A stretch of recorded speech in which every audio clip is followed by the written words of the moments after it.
Chapter 11-12. Ignore her for now. Let's see if we can find the person Jintai mentioned. That person might be an old acquaintance of Wei Chuanqiu's. Yu Qianqiu's gaze searched around, thinking of where to look. Wei Chuanqiu knows him? De Mingluan was a little surprised. He didn't know when Wei Chuanqiu knew such a powerful person. He had never heard of him. He looked around in disbelief. This ancient forest is so vast. Do we really have to search one area at a time? Search one area at a time? Yu Qianqiu shook his head. I'm afraid we won't be able to find that person even if we search the entire ancient forest. I heard Wei Chuanqiu say that the person's residence seems to be in another world. Moreover, the entrance is erratic. It's not like the other two worlds that are fixed in one place after the passage opens. It's very mysterious. So we have to rely on luck to find that person. Otherwise, Jintai wouldn't have used such a stupid method to find that person. He suddenly turned his head to look at De Mingluan and smiled. Actually, we're just looking. Do we really have to risk our lives to help Jintai? If we run into him, we'll see. If we don't, then forget it. At least on the surface we can get by with Jintai. Don't you think so? He probably didn't realize that without the World Commerce Association's subordinates in the immortal world as restraints, and after witnessing Bai Chongqun's methods that were not inferior to the other experts at Jintai's wedding, his mentality had gradually changed. Although he didn't mean it, his tone when speaking to De Mingluan was no longer as respectful as when speaking to the commander of the Chamber of Commerce Alliance. To be more precise, there was no need to act like a grandson in front of De Mingluan. And the great bright wheel had accompanied him step by step, and he had subconsciously become a little unconcerned. Yu Qianqiu's mysterious means of sending Wei Chuanqiu and a large group of people to the Divine Ruin Realm, as well as his relationship with the Underworld Emperor and the Underworld Saintess, had all shocked him. Now he realized that this lad was somewhat unfathomable. Most importantly, Wei Chuanqiu and Yun Ping had a close relationship with this kid. Adding to the fact that they had risked their lives to save him, De Mingluan's mentality had changed greatly. Once the two of them finished discussing, they headed into the depths of the forest together. Walking from the edge of the ancient forest to the depths of the vast forest, one would find that the distance between the trees was getting thinner and thinner, but the individual trees were getting bigger and bigger. Even a dozen people holding hands would not be able to encircle these trees. Some of these towering trees were even hundreds of feet tall, and some of them had a canopy that could cover a radius of several miles or even dozens of miles. The trunks of these trees were as sturdy and majestic as a city. It was hard to imagine how many years of snow, rain, wind, and frost they had experienced to grow to such a size. The magnificent trees attracted Yu Qianqiu from time to time to climb up to the crown of the trees. Standing on the branches, he looked around at the undulating green ocean. He realized that the scenery was even more spectacular and shocking than when he was flying in the sky. A gust of wind blew past, bringing with it a refreshing air. Amidst the rippling blue waves in front of him, there were also many beautiful purples and beautiful reds. There were all kinds of trees with leaves that were not green. A flock of white-feathered birds circled above the sea of trees for a while, then landed on the crown of the trees like blooming magnolia. One could even see light apes with their arms spread out, eagle cries circling in the sky and tiger roars and ape cries below. It was a natural scene that fascinated people. De Mingluan, who was standing on the crown of the tree, looked at Yu Qianqiu in confusion. He did not know why he looked so infatuated. De Mingluan had not experienced the destruction of nature in the industrial era of Yu Qianqiu's previous life. As an immortal with profound cultivation in this era, he could not understand the worship of nature of the people of that era. In the future, if it is possible, I would like to build a hut in this vast sea of trees and no longer care about the gratitude and grudges of this world. Standing on the crown of the tree, Yu Qianqiu waved his hand and pointed at the green ocean in all directions. De Mingluan did not know why he was sighing. Chu Tianji's eyes slightly muttered to himself, "Where there are people, there are grudges. Once you step in, it is very difficult to leave. You do not want to provoke others, but there will always be people who cannot forget about you. If you want to live in seclusion, you must have enough strength. Otherwise, how can your former enemies let you go?" How could he not know this principle? Yu Qianqiu casually plucked a leaf from the branch beside him and placed it in his mouth. After chewing for a while, the juice of the leaf was stuck in his mouth and a bitter taste spread on his tongue. After forcefully swallowing it, he could not help but shake his head with a bitter smile. Just think about that senior Mu that Wei Chunqiu spoke of. If he did not have profound strength, how could he live in seclusion here for so many years without anyone daring to disturb him? The two of them jumped down from the crown of the tree and continued to search. Along the way, they discovered that on the dark ground covered by the towering trees, this land that never saw the light of day all year round began to reveal a wonder of life that was completely different from the outside world. All kinds of glowing plants. The deeper they went, the more glowing plants there were. Gradually, large groups of glowing plants appeared in their field of vision. Glowing moss, glowing mushrooms, all kinds of ferns and fungus plants displayed a dazzling array of colors. There were also all kinds of vines that were like weeping willows that emitted a natural and gentle glow. Yu Qianqiu marveled at the wonders of nature. He could not help but fall into a group of lavender-like plants that emitted a gentle purple light. This immediately startled the small animals that were lurking in or around it. Butterflies spread their glowing palm-sized wings and fluttered. Beetles with star-like spots of light on their shells hurriedly fluttered their wings and flew away. Just as they landed and climbed onto a tree trunk not far away, they saw a parrot-like bird with blue feathers on its head scuttling out from the branches and leaves of the tree trunk. It quickly hunted the beetles and then chased after the beetles that were flying around. A group of porcupine-like little fellows with a cluster of bluish-white glowing thorns on their backs quickly escaped from under Yu Qianqiu's feet. A fierce female porcupine, in order to protect her cubs, bent the thorns on her back and took the initiative to attack Yu Qianqiu. As a result, she was kicked away by Yu Qianqiu, who did not have any tender feelings for the fairer sex. She rolled a few times not far away and quickly ran away with the group of cubs while screaming. A few ghost-like black panthers crawled out of the natural cave formed by the roots of the tree. They stared at Yu Qianqiu with their green eyes and let out a low growl. They seemed to be ready to attack. Yu Qianqiu ignored them. Instead, he raised his head and looked up at the tree. He saw a huge python in a colorful camouflage aiming at the black panthers below. It silently slid down the tree trunk and approached them. The black panthers seemed to have noticed something from Yu Qianqiu's actions. A black panther that seemed to be the leader raised its head and looked up at the tree. It immediately let out a frightened roar to warn the others. Several black panthers quickly fled. When the huge python saw that its prey had escaped, it raised its head and hissed angrily at Yu Qianqiu. It suddenly shot over like an arrow leaving the bow. Yu Qianqiu snorted coldly. The purple flame high-energy saber that was protecting his side immediately shot out a few streaks. In an instant, the huge python was torn into hundreds of pieces in midair. It fell to the ground in a rain of blood. The gorgeous and enchanting colors were immediately mixed with the smell of blood. It immediately caused the air to throb faintly. Seemed to have triggered something. It immediately made the great Ming Luan, who was standing in the sea of flowers and on the tree trunk not far away, become vigilant. Suddenly the ground made two soft sounds. Yu Qianqiu felt his legs tighten. He saw two tree roots that were as thick as an arm bursting out from the ground and wrapping around his legs. The roots quickly extended upwards and pierced towards Yu Qianqiu's chest like a sharp spear. Yu Qianqiu quickly grabbed it with both of his hands. He looked around and said, "What evildoer?" Before he could finish his sentence, the ground made a series of popping sounds. Hundreds of tree roots pierced towards him like spears. Yu Qianqiu shouted sternly, "You're courting death." His whole body exploded with a purple light that was condensed from a high temperature. Wherever the purple light flashed, all the plants turned into ashes. The tree roots that had shot out were instantly destroyed. A muffled groan was heard from the forest.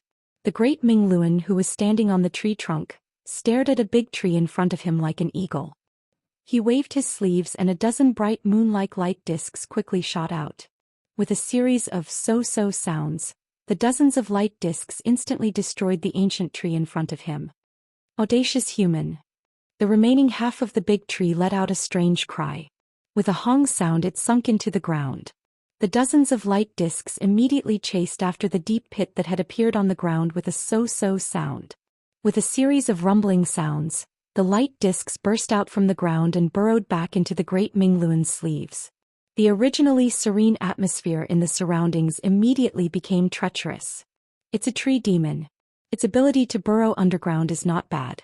It runs really fast. The great Ming Luan snorted and looked around. He then frowned and said, I'm afraid we've gotten into trouble. It's not good to stay here for long. It's better to leave as soon as possible. It's not that we're afraid of them. It's just that there are many plant demons in this ancient forest. It'll be very troublesome to get entangled with them. Just as Yu Qianqiu nodded his head, he heard a rumbling voice coming from all directions. You want to leave? Too late. The shadows of the trees in all directions danced in the wind. The surrounding ancient trees suddenly grew and covered the sky. In an instant they sealed off all directions. The great Minglun flashed to Yu Qianqiu's side. Both of them floated in the air. Countless tree roots emerged from the ground. In a short while, all the glowing plants on the ground were annihilated in the churning soil. The tree roots on the ground were entangled tightly. The light in the surroundings immediately disappeared. It was pitch black. The great Minglun looked around and snorted coldly, a group of things that don't know the immensity of the heaven and earth. If you don't move, don't blame me for killing you all. Suddenly, 8 balls of green light flashed out from the dense wall of trees. The sealed space was instantly filled with a dazzling green light. 8 green-robed old men walked out from the green light. Each of them had an angry look on their faces. One of the old men, who was wearing a green leaf crown, stared at the great bright wheel and said indifferently, So it's an early-stage immortal emperor cultivator. No wonder you dare to boast so shamelessly. Outsiders, even immortal emperors from the immortal world wouldn't dare to be too presumptuous here. How are you compared to immortal Emperor Jintai? Our ancient forest and your immortal palace have an agreement not to invade each other. Why are you killing here?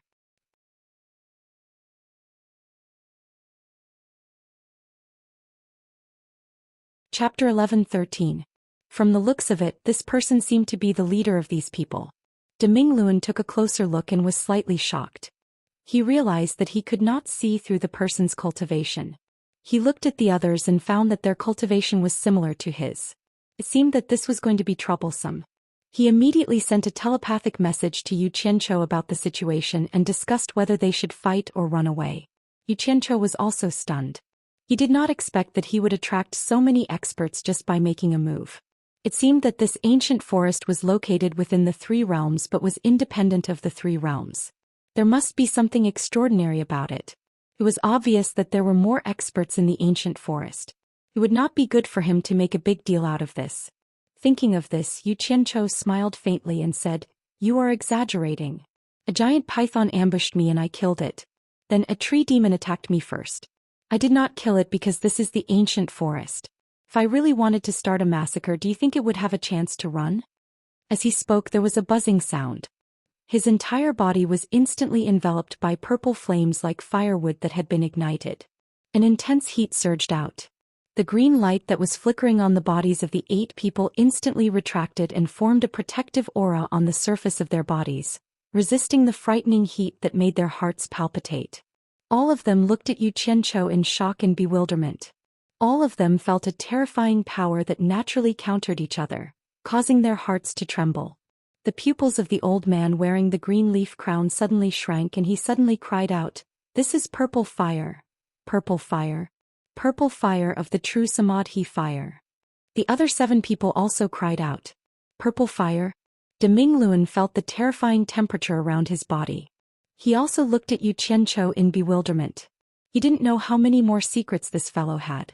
The tangled roots on the ground and the surrounding tree walls were visibly shrinking with a squeaking sound. It seemed that they were in great pain.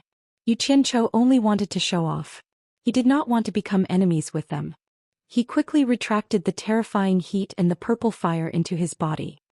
He looked at them with a smile, indicating that he really did not have any evil intentions. Once the purple fire disappeared, the 8 of them finally stabilized their trembling souls. At this moment, they realized that they could not see through Yu Qianqiu's cultivation. The 8 of them looked at each other and the green light on the surface of their bodies retracted back into their bodies. The entangled tree roots on the ground quickly separated and retracted back into the soil. The surrounding tree walls also quickly retracted, and the ancient trees returned to their original positions. The hazy light began to shine down from the sky again. However, the various kinds of light plants that were buried in the soil could not be restored. The scattered light of the plants could be seen in the soil after the tumble of the light of the ground of the earth was much darker than before.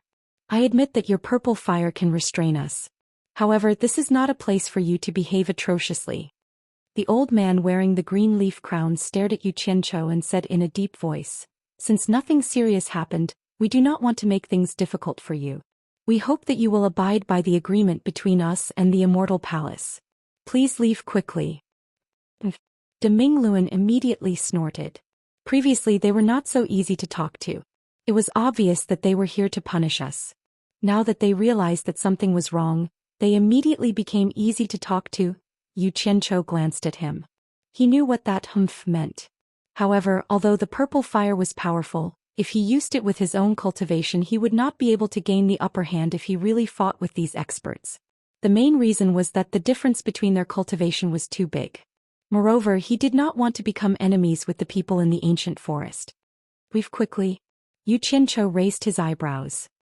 He shook his head and said with a smile, "I am afraid that I will have to disappoint you.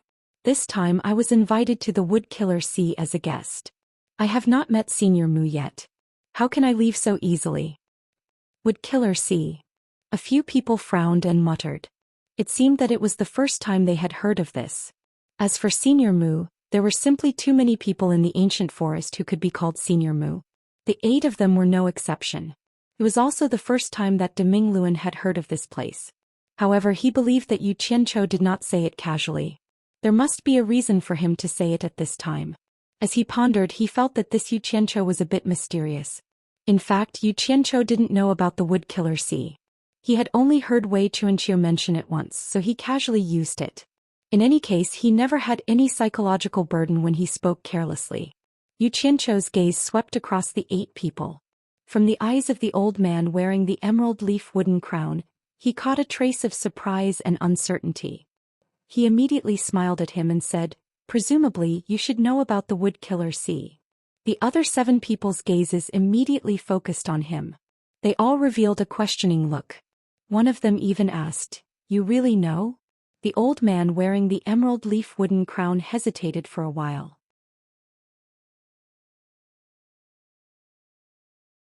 He muttered, "In the past when I traveled the entire ancient forest, I vaguely heard people mention that the Wood Killer Sea seemed to be the name of the ancient forest's holy land. The person who said this also heard it but did not dare to confirm it. I did not expect to hear this place mentioned again today. I almost forgot about this name. Damn. Jintai was right. Even the old man who lived here for a long time did not know about it." Yu Qianqiu was a little disappointed. However, he heard the 7 people say in unison, "Holy Land." It seemed like they had never heard of the Wood Killer Sea before. Holy Land. Yu Qianqiu's spirit was lifted. He looked left and right and said with a mouth full of nonsense, "Yes. That's right. The Wood Killer Sea is the holy land of the ancient forest. Do you know where it is?" Everyone's gazes immediately focused on him. Although the old man wearing the emerald leaf wooden crown was somewhat mentally prepared, he still could not help but say in surprise, "The Senior Mu you are talking about is the Senior Mu from the Holy Land?" Yu Qianqiu was immediately filled with joy. Finally, he had a chance to find the place where the wood spirit lived. Although he could not devour it now, he could first find the place and mark it. Who knows, it might be useful in the future. He immediately nodded and said, "Yes. Yes. It is the Senior Mu from your holy land." Although he was not sure, he was most likely right. "You were invited by the Senior Mu from the Holy Land?" The old man wearing the emerald leaf wooden crown asked in disbelief. Yes. Yes. I was invited by him." Yu Qianqiu nodded sincerely. De Mingluan looked at him suspiciously. The old man was not an idiot. After the initial shock, he realized that something was wrong. He also asked suspiciously, "Since Senior Mu invited you to the Holy Land as a guest, how could you not find the Holy Land?" Yu Qianqiu spread his hands without hesitation and said with a bitter smile, "Senior Mu's cultivation is profound and I view him as a god. He said he would let me visit the ancient forest's holy land, the Wood Killer Sea, as a guest. I naturally agreed on the spot and I was a man of my word. But I did not know that the Holy Land, the Wood Killer Sea, was so hard to find. After searching for a few days, I did not even see Senior Mu's shadow. If you guys know where the Holy Land is, why don't you bring me there?" I will reward you handsomely. He said it as if it was the truth. Was he for real? Deming Luan suppressed the suspicion in his eyes. He was afraid that others would misunderstand. You have seen Senior Mu from the Holy Land? An old man said enviously. The others were also envious. It was as if meeting Senior Mu was such a lucky thing. The old man wearing a wooden crown was envious, but he shook his head regretfully. Senior Mu is mysterious. There are only legends about him in the ancient forest. The number of people who have seen him can be counted on one's fingers. Even if they have seen him, it is a taboo. Very few people would talk about Senior Mu, so I do not know who has seen him. The gate to the Holy Land is even more elusive. Without a certain amount of luck, it is impossible to enter. Legend has it that if we wood cultivators are lucky enough to enter the Holy Land, we will receive guidance from Senior Mu. It is very beneficial to our cultivation. Unfortunately, we do not have the fortune to go to the Holy Land. The others heard this and had a look of yearning. Only Yu Qianqiu observed their expressions and said with disappointment, "So, you guys do not know where the Holy Land is?" "Indeed we do not know." The old man wearing a wooden crown shook his head. He suddenly paused and said, "But since you were invited by Senior Mu, perhaps you can try your luck at the ancient language tree. Maybe you will encounter the gate to the Holy Land." Ancient language tree? Where is it? Yu Qianqiu's eyes lit up. The old man waved his hand and pointed to the east. In the center of the ancient forest there is a cliff. Beside the waterfall, there is a towering tree called the ancient language tree. Its leaves are yellow and withered. It is said that it has died for countless years. But it has not died for countless years.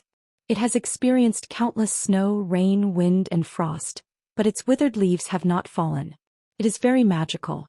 The most amazing thing is that whenever the wind blows, you can hear a strange murmur under the tree. It is as if someone is talking. This is also the origin of the name, Ancient Language Tree. Unfortunately, very few people can understand what it is saying. It is said that those who can understand it can find the gate to the Holy Land. You guys should go and try. Are there many people in the ancient forest? It must be a gathering of experts. Will it be inconvenient for people from the outside world to go there? Yu Qianqiu asked in detail. He was worried that trespassing into the forbidden area would cause the experts in the ancient forest to gang up on him. The old man paused and immediately understood his concern. He sighed and said, "I heard that it used to be lively there. But too many people wasted their time under the ancient language tree, but they could not understand what it said. Almost all of them returned in disappointment. Plus, it is inconvenient for us wood elementalists to leave our bodies for too long. As time goes by, except for some newcomers, no one else will go there."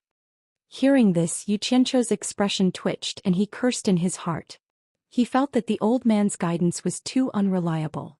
He didn't even need to guess to know that it was only a legend. If it was useful, then the wood demon sea, which regarded it as a holy land, would probably swarm there every day.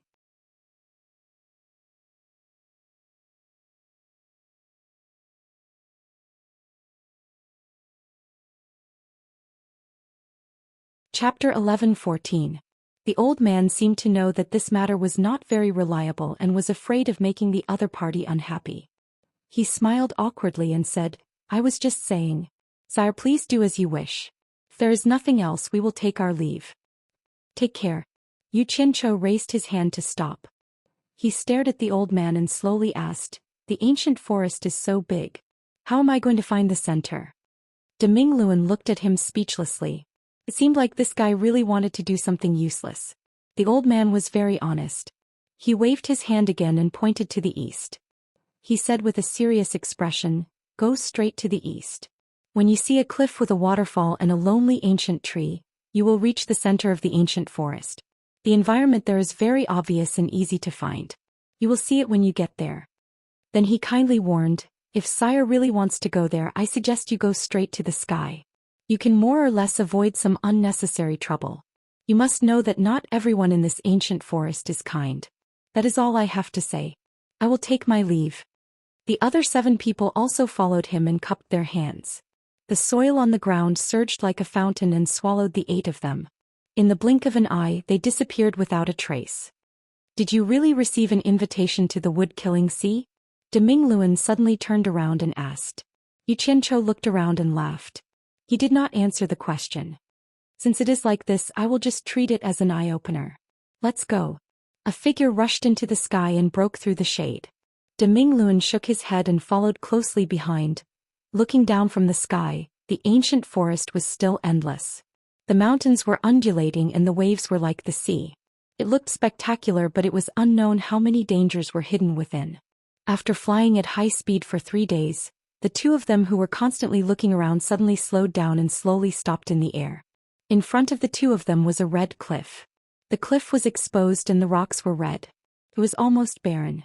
It was very conspicuous in this vast ancient forest. A river meandered out of the forest and crossed the cliff. When it reached the end of the cliff, it was covered by the canopy of a towering golden tree. It was as if all the river water had gathered under the tree. The sound of water splashing could be heard faintly. It should be here. Demingluan pointed below and said. Yes. That ancient tree should be the ancient language tree. Let's go. Let's go down and take a look. Yu Qianqiu was the first to go down. He was stunned when he landed under the tree. The Demingluan who followed was also stunned. There were 2 people who had arrived before them. One was wearing a golden robe while the other was wearing a white robe and was barefoot. The 2 were looking back. These 2 people were none other than Jin Tai and Bai Qi. It was unknown when they had met here, but since Yu Qianqiu and the Great Bright Will could find this place, it was naturally not strange for them to find this place as well. Yu Qianqiu didn't move from his spot, but the Great Bright Will flashed over and greeted the 2. Greetings, Immortal Emperor, greetings, Underworld King. Bai Qi's gaze fell from Yu Qianqiu to the Demingluan. He smiled faintly and said, It seems that they have put in a lot of effort to find this place. He turned to Jin Tai and said, Jin Tai, do we really have to wait here for a chance? Bai Qi's gaze fell from Yu Qianqiu to the Demingluan. He smiled faintly and said, It seems that they have put in a lot of effort to find this place. He turned to Jin Tai and said, Jin Tai, do we really have to wait here for a chance? Jin Tai turned around and looked at the vast green sea at the foot of the mountain. He pointed to both sides of the cliff and said, You search from this side, I'll search from that side. We'll flank both sides. He then pointed to the front and signaled to Demingluan, All of you search from the middle. This all of you obviously included Yu Qianqiu. Bai Qi looked ahead and was silent for a while. He said slowly, What if we can't find it? Jin Tai said resolutely, Then we will lure Wang Qing and the rest here and then set a few big fires to burn the ancient forest. I want to see how long Old Man Mu can hide. Bai Qi raised his eyebrows and suddenly looked at him and said, You mean, to kill with a borrowed knife? Lure Wang Qing and the rest here and then set fire to the ancient forest. Then push the blame to Wang Qing and the rest and let that Old Man Mu settle the score with them? That's what you said, I didn't say that.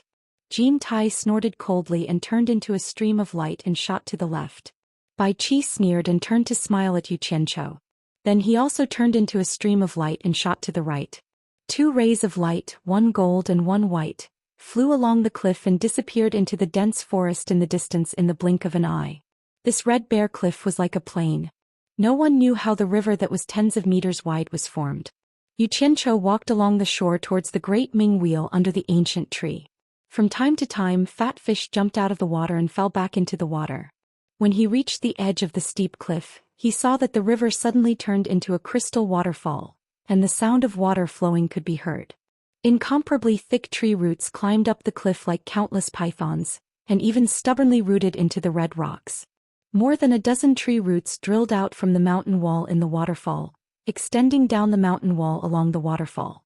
Strong and powerful tree roots could also be seen in the river on the cliff. The exposed roots of the ancient tree occupied an area of several hundred meters on the cliff. In fact, the entire tree was small compared to some of the towering trees in the ancient forest, but it was estimated to be at least 100 meters tall. The trunk would not be able to be encircled by less than 20 people. The branches were bronze in color and spread out in all directions, and were covered with golden leaves the size of a palm. It was like a golden canopy protecting the area. The red cliff was almost barren, there was a clear river and there was a yellow ancient tree. On the other side of the cliff was a green ancient forest, and there were blue sky and white clouds. The colors were so distinct that it made people feel like they were in an oil painting. Yuqiancho had taken out a flying sword at some point in time. He stood on the thick and exposed roots of the tree and forcefully hacked at the ancient tree a few times. Unexpectedly, the sound of metal clashing could be heard. After spending a lot of effort to chop off a piece of rough bark, he turned around and shouted to Dominglun, "It's really a withered tree, but it's really hard. No wonder it can stand here for so long." After saying that, he directly sat on the thick roots and rested with his back against the big tree. Dominglun was speechless. He walked towards him and asked, "What do we do now? Do you really want to try your luck here?" "There's no smoke without fire. With this legend there must be some truth to it. Since I'm here, I'll just take things as they come. If I don't try, how will I know if it's true or not?" Yuqiancho laughed and lay there with his hands on his head. Dominglun, who was originally worried about the future of the immortal palace after it collapsed, was also infected by his emotions. Thinking that this guy had a backup plan, there was indeed nothing to worry about. After thinking it through, he unloaded the psychological burden and relaxed his body. He walked with large strides to the side of Yuqiancho and laid down leisurely like him. Yuqiancho tilted his head to look at him and smiled. "That's right. Being relaxed is the way of the king. It's so tiring to keep a straight face all day long." Dominglun was just about to open his mouth to say something when suddenly a gust of wind blew. The golden leaves above swayed, and the whole ancient tree actually let out a faint murmur under the wind. When the wind was strong, the murmur became louder. When the wind was light, it sounded like a gentle lullaby. The two guys lying on the roots immediately widened their eyes and listened attentively, hoping to hear something. However, after listening for a long time, they still couldn't hear anything. The wind stopped and the sound also stopped. Yuqiancho stared at the slightly swaying leaves above him and said, "Did you hear anything? This is clearly the sound of the wind blowing through this tree. It would be strange if I could hear anything." Dominglun coldly snorted, "It's really just a rumor. Do you really want to continue waiting? Don't jump to conclusions so easily. Why don't we wait for a day and see? If there are no abnormal changes tomorrow, it won't be too late to leave." Just as Yuqiancho finished speaking, another gust of wind blew, and the ancient tree started to murmur again. The two people's ears perked up again. There were so many winds in the mountain. Every once in a while they would hear the ancient tree humming a lullaby. This made Yuqiancho feel a little drowsy. Suddenly there was a paw-paw sound in the river. A fish jumped out of the water and fell back. Yuqiancho suddenly sat up and wiped his face with both hands. He felt that it was too dangerous to fall asleep in a place like this. When he turned around, Dominglun had already sat up and was looking at him with a cold smile. It seemed to be saying, "You can even fall asleep here, I really have to give it to you." Yuqiancho smiled awkwardly and said, "I'll go get something to relieve my fatigue." Then he dashed towards the bottom of the cliff far away. Dominglun was curious about what this fellow was going to do. After a while he saw him scurrying back from the bottom of the cliff with a big pile of firewood in his hands. He threw it on the ground and then took out two swords and ran to the riverbank to look around. Suddenly, two water pillars shot out from the water and wrapped around two fat carps. They dashed towards the swords in Yuqiancho's hands and opened their mouths to swallow the swords in their hands. Yuqiancho carried the two big carps and ran back to the pile of firewood. He took out a set of barbecue utensils. The firewood on the ground was quickly chopped into pieces and stuffed into the barbecue utensils. With a wave of his hand, a ball of red flame was spat out and the firewood in the barbecue utensils turned into bright red charcoal. The two fat carps were still twisting their bodies even though they were dead. They were then grilled over the charcoal. After doing all these, Yuqiancho rubbed his hands excitedly and took out 2 jars of wine. He threw one of them to Dominglun, who was stunned. He then opened the seal and gulped down a few mouthfuls before putting it aside. He took out some seasoning and brushed it on the dead carps. He was beautiful, but when combined with the environment at this moment and place, he really ruined the scenery. Dominglun was really speechless. He could only sigh as he leaned against the tree and drank by himself. When the aroma of the barbecue was wafting in the air, he suddenly heard Yuqiancho's, "Eh?" Dominglun turned around and saw Yuqiancho standing there curiously and said, "This aroma? Don't tell me the barbecue in the ancient forest also has this aroma?" He held his sword with both hands and raised it in front of his face. He fanned his nostrils and sniffed the barbecue in his hand.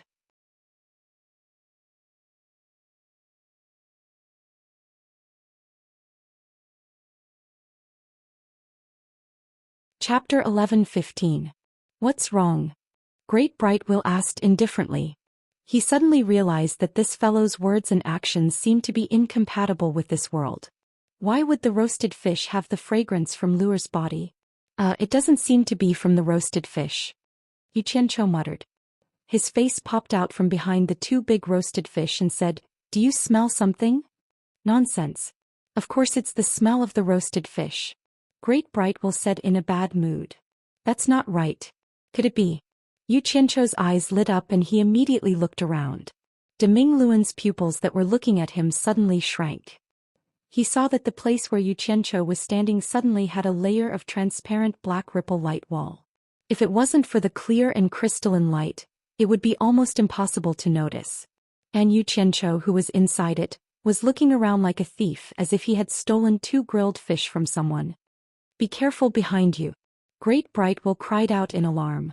Yu Qianqiu was shocked when he heard this. He suddenly turned around and his entire body suddenly disappeared. Great Brightwill shot out rapidly and a series of light wheels shot out from his sleeves, shooting towards the wall of light with the force of lightning. However, the exploding light wheels missed. That wall of light seemed to have disappeared at the same time as Yu Qianqiu. The great bright wheel that flashed away searched around the roasted fish. The 10 light wheels that were retracted circled around his body to protect him as if he was facing a great enemy. After that, Great Brightwill flew into the sky and quickly patrolled the surroundings. Unfortunately, he couldn't find a trace of Yu Qianqiu in all directions. When he returned to the side of the barbecue set, the Great Brightwill kicked the barbecue set into the river dozens of meters away with a clang sound.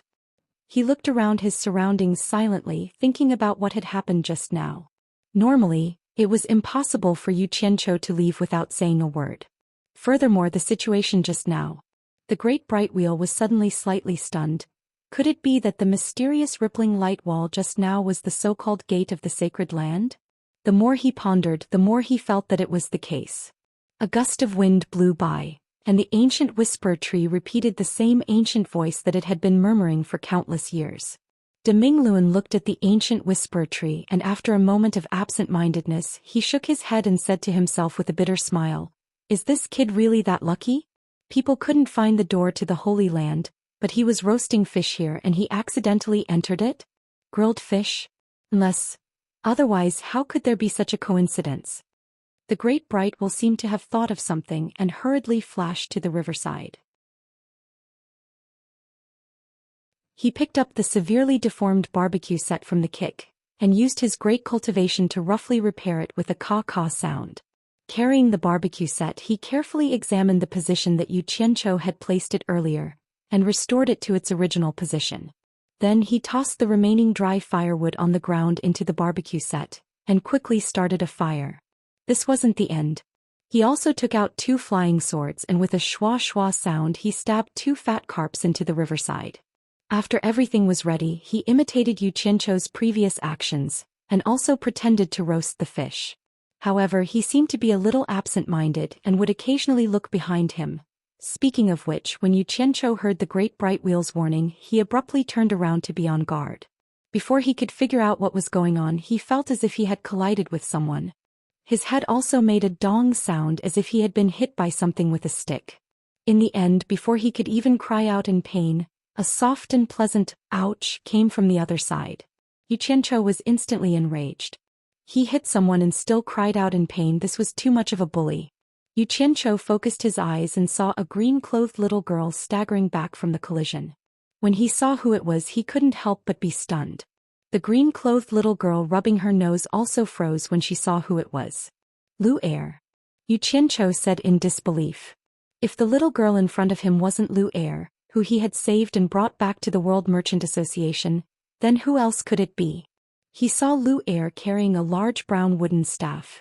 The staff seemed to be made from 2 intertwined tree roots, and the head of the staff was like a large lingji mushroom. It seemed to be very out of place in Lu Er's hands. Yu Qianqiu. Lu Er was also stunned. If the person in front of her wasn't Yu Qianqiu, then who else could it be? It was just that his expression was somewhat fierce. and he was carrying two swords in his hands, as if he wanted to eat someone who had offended him. But the strange thing was that there were two fragrant dead and deformed fish stuck in the two swords. He didn't know what he was doing. Yu Qianzhou's dull gaze suddenly moved left and right, attracted by the surrounding greenery. In the distance there was a thin mist and the forest was like splashed ink. The mountains were secluded, and the refreshing air was filled with the fragrance of flowers and plants. It was as quiet as a painting, as if he had fallen into a dream. The little girl carrying an uncoordinated staff in front of him was a bit of a wet blanket. Where is this place? Yu Qianzhou had two grilled fish stuck in his hands, and he quickly turned around to look at his surroundings. He realized that in the moment he turned around, the scenery had suddenly changed.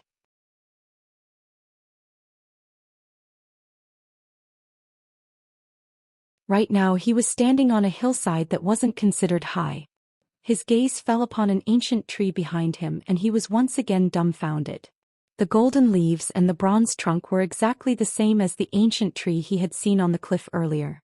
The only difference was that the ancient language tree from before was entrenched on a red stone cliff, while this one was entrenched on a mountain peak.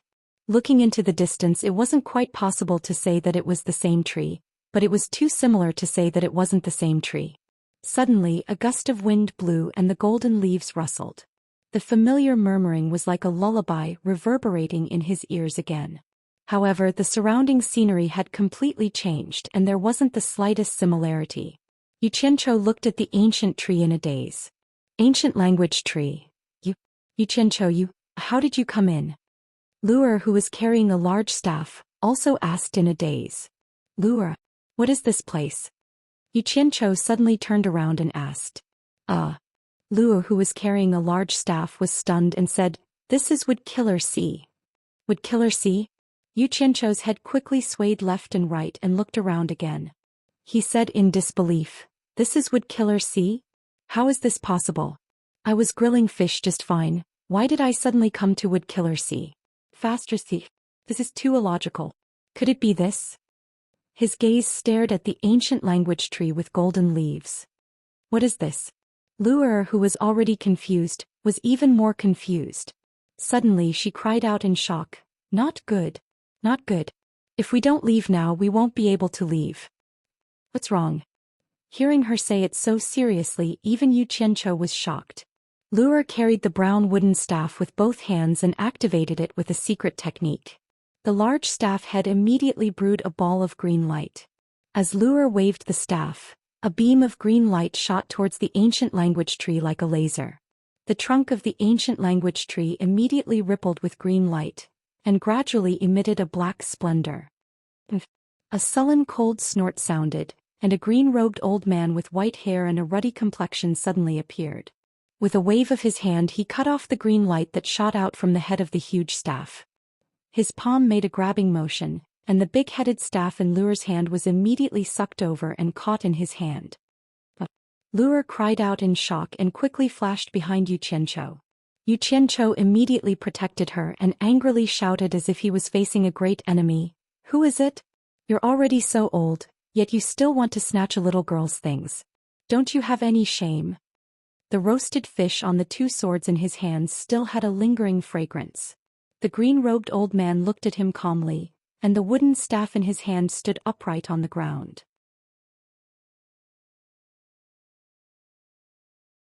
He said indifferently, "So it's you. Come out. He was brought in by you?"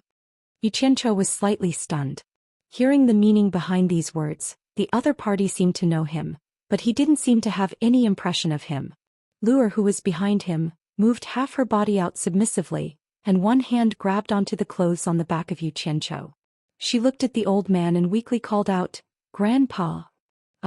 Yu Qianzhou suddenly turned around and struggled free from the small hand that was grabbing onto his clothes. He looked at Lu'er and said, "He's your grandpa? Isn't the old man selling snacks in hallucinatory Immortal City your grandpa? How many grandpas do you have?"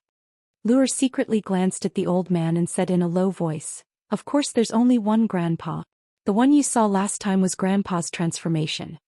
Upon hearing this, Yu Qianzhou was shocked and sized up the old man again. He thought to himself, no wonder even Jean Tai wanted to find him for help. As expected, he was a very capable person. Whether it was tall or short, fat or thin, his spirit was completely different from that old man last time. This wasn't as simple as a disguise, but a transformation. Supernatural power. So you're Senior Mu. Yu Qianqiu hurriedly bowed and said, Yu Qianqiu was impolite just now. I didn't know that you were senior, please forgive me. Old man Mu didn't care about him at all. He stared at Luer and shouted again, he was brought in by you? Luer pouted aggrievedly and said, no. I also don't know how he came in. He suddenly appeared. With his understanding of the little girl, old man Mu could tell that she wasn't lying. He then stared at Yu Qianqiu and said in a deep voice, speak. How on earth did you come in? If there's a single lie, I'll beat you to death immediately. Yu Qianqiu flashed the grilled fish on the two swords and said with a wry smile, whether Senior believes it or not, I don't know how I came in either. I was clearly grilling fish under the ancient language tree in the ancient forest. Who knew that I would turn around and inexplicably appear here? Even if you ask me to explain, I can't explain what's going on either. Grilling fish under the ancient language tree? Old man Mu's tone was filled with disbelief. He turned around and pointed his cane at the ancient language tree. Immediately, a green window appeared on the ancient language tree. Like a TV screen, the scene that Yu Qianqiu had seen on the cliff in the ancient forest appeared. Old man Mu waved his cane and the scene slowly rotated. In the end, it was fixed at an angle. The green window showed the scene of the great bright wheel grilling fish with two swords. That guy didn't mind grilling fish, but he kept looking around vigilantly from time to time. His eyes clearly met with the three people here, but he continued to look around vigilantly as if he hadn't seen anything.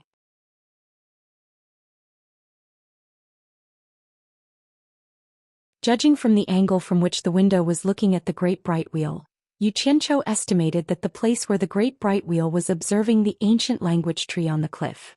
He didn't expect that the ancient language tree could also monitor the outside world. It was really amazing.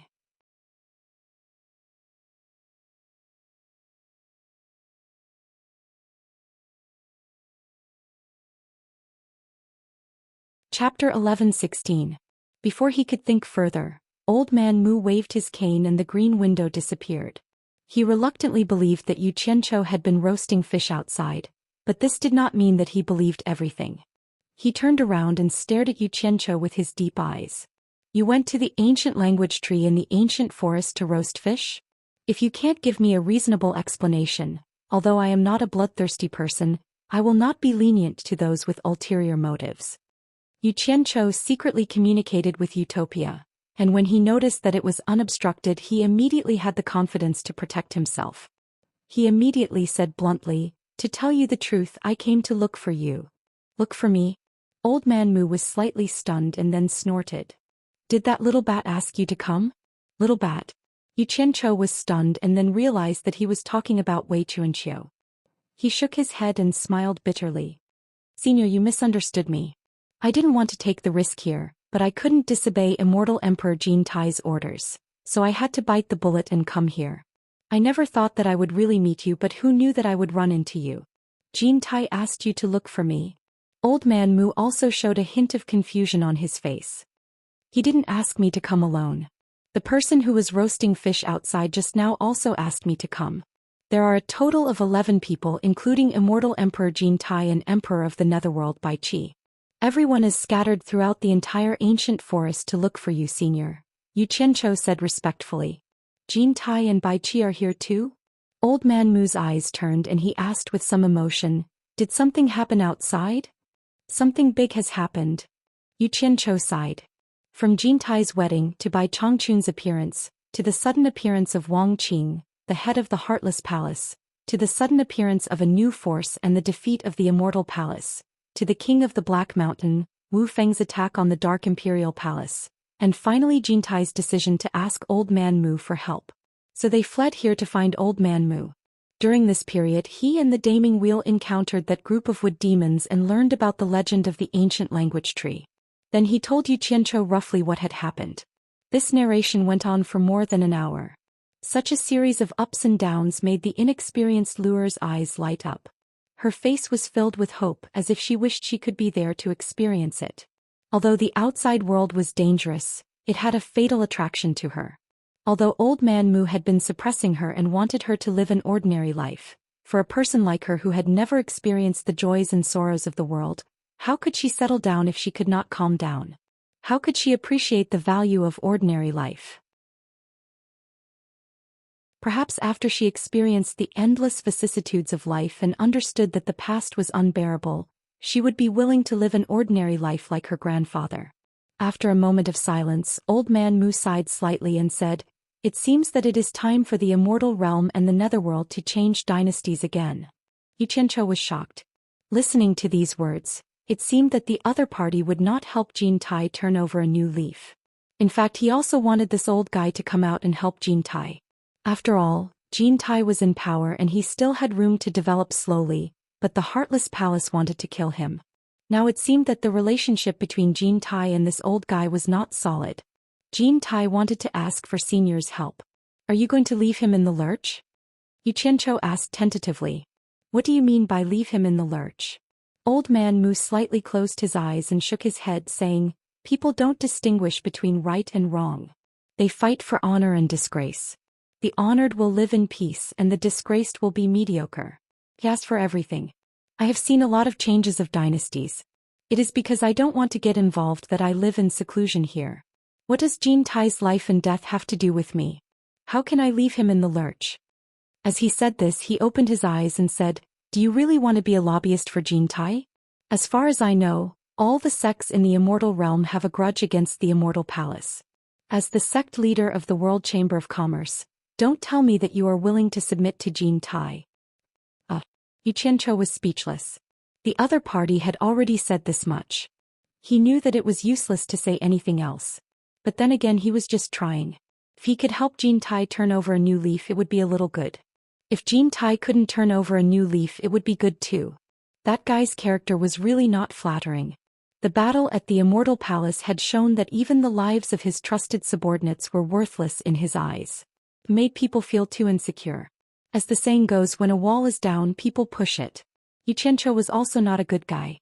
After confirming that Old Man Mu would not help Jin Tai, in order to please Old Man Mu, he made up his mind to simply kill that inhumane pervert Jin Tai. After a moment of hesitation, Yuqiancho cupped his hands in obeisance and said, "Senior, after you took Luer from the World Chamber of Commerce last time, Wei Chuanqiu reprimanded me and warned me that I must be respectful when I see you again. So there are some things that I dare not hide from you." Old Man Mu only had a high cultivation and extensive knowledge, but he was not omniscient. When he heard this irrelevant and groundless interjection, he could not help but be startled and said, "What do you want to say?"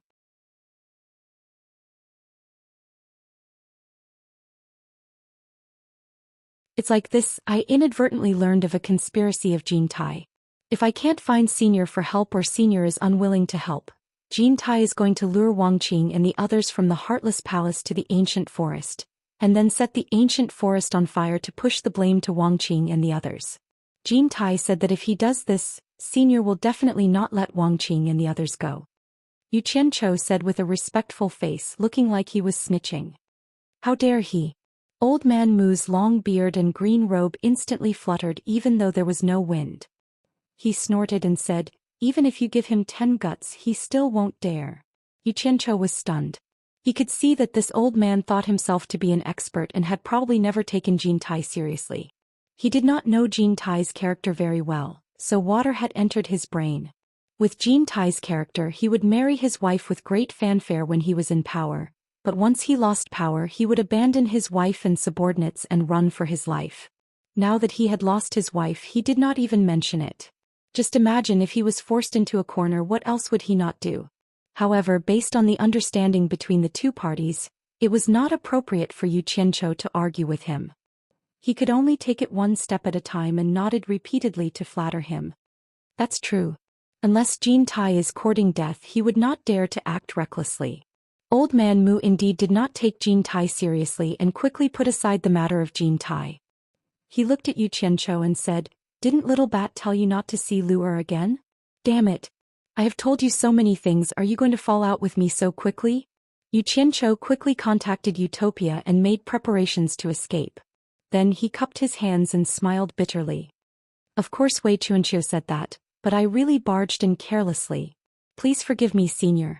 Luo was holding his two swords that had pierced through the grilled fish and looked at them carefully. Upon hearing this, she quickly nodded at Old Man Mu and said, Grandpa, you really didn't do it on purpose, just let him go this time. Ouch.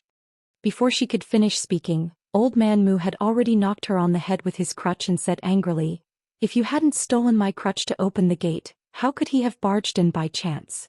You are addicted to sneaking away now. It turned out that ever since Luo went out to see the prosperous world outside, her heart had become wild. The days in the wood-killing sea were too boring and not as fun as the colorful world outside. The last time she sneaked out, she was caught by Old Man Mu and locked up for a short while. She couldn't hold it in anymore, so she stole her grandfather's cane to open the Xianmen gate. Who knew that Yu Qianqiu would turn around and knock her back when the Xianmen gate was opened?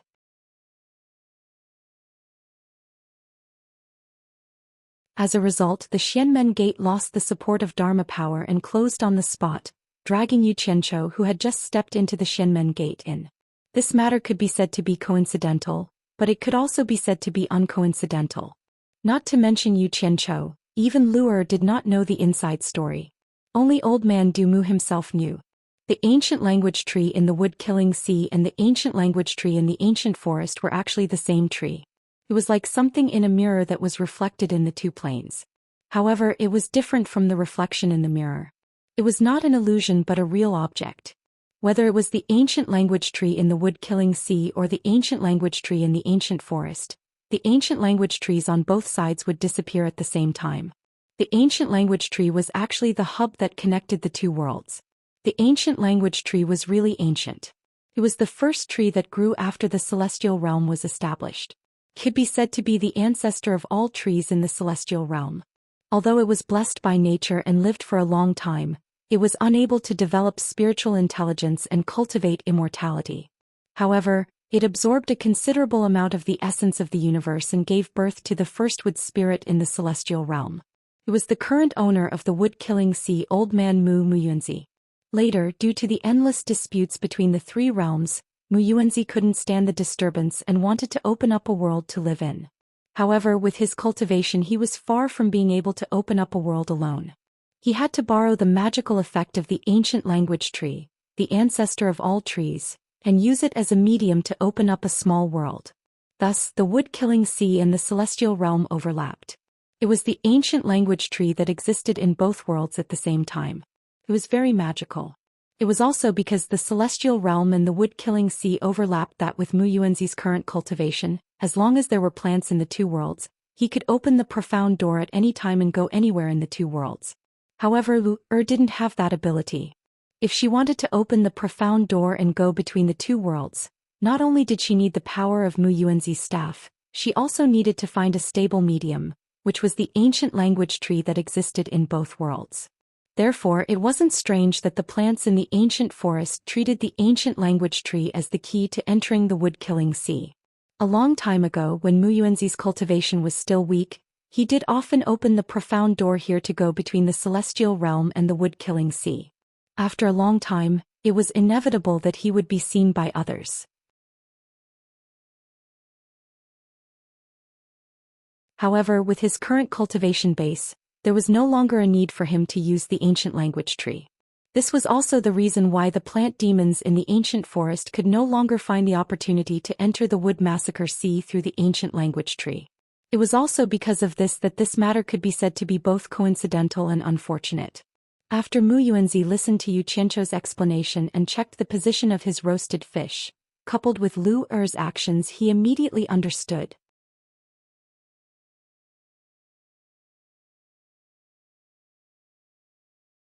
Chapter 11:17. Lu, who was reprimanded, threw away the sword with the grilled fish in it. Rubbing her forehead that was hit, she pouted in grievance. The people here all let me play mahjong. No matter how I play, it's always me who makes the wrong tiles. It's too boring. Playing mahjong again. You can't make any progress in your cultivation only thinking about playing. Mu Yuanzi flew into a rage. His cane mercilessly hit Luer's head. The latter held her head and cried out in pain. Playing mahjong? Yu Qianqiu's expression had already collapsed. He looked speechlessly at the grandfather-granddaughter pair. He didn't think that mahjong had already become popular in Mu Monster Sea. Could it be that there were other mahjong friends here? Just as he was lost in his thoughts, Mu Yuanzi's cane was already pointed at him. He scolded, "It's all your fault. If I see you and Lure meet again, I'll kill you with one strike." Yu Qianqiu felt a toothache. He didn't think that saving someone's granddaughter would turn out to be wrong. It was simply unreasonable. However, the situation was stronger than him. This old man was even more awesome than Jin Tai and Bai Qi.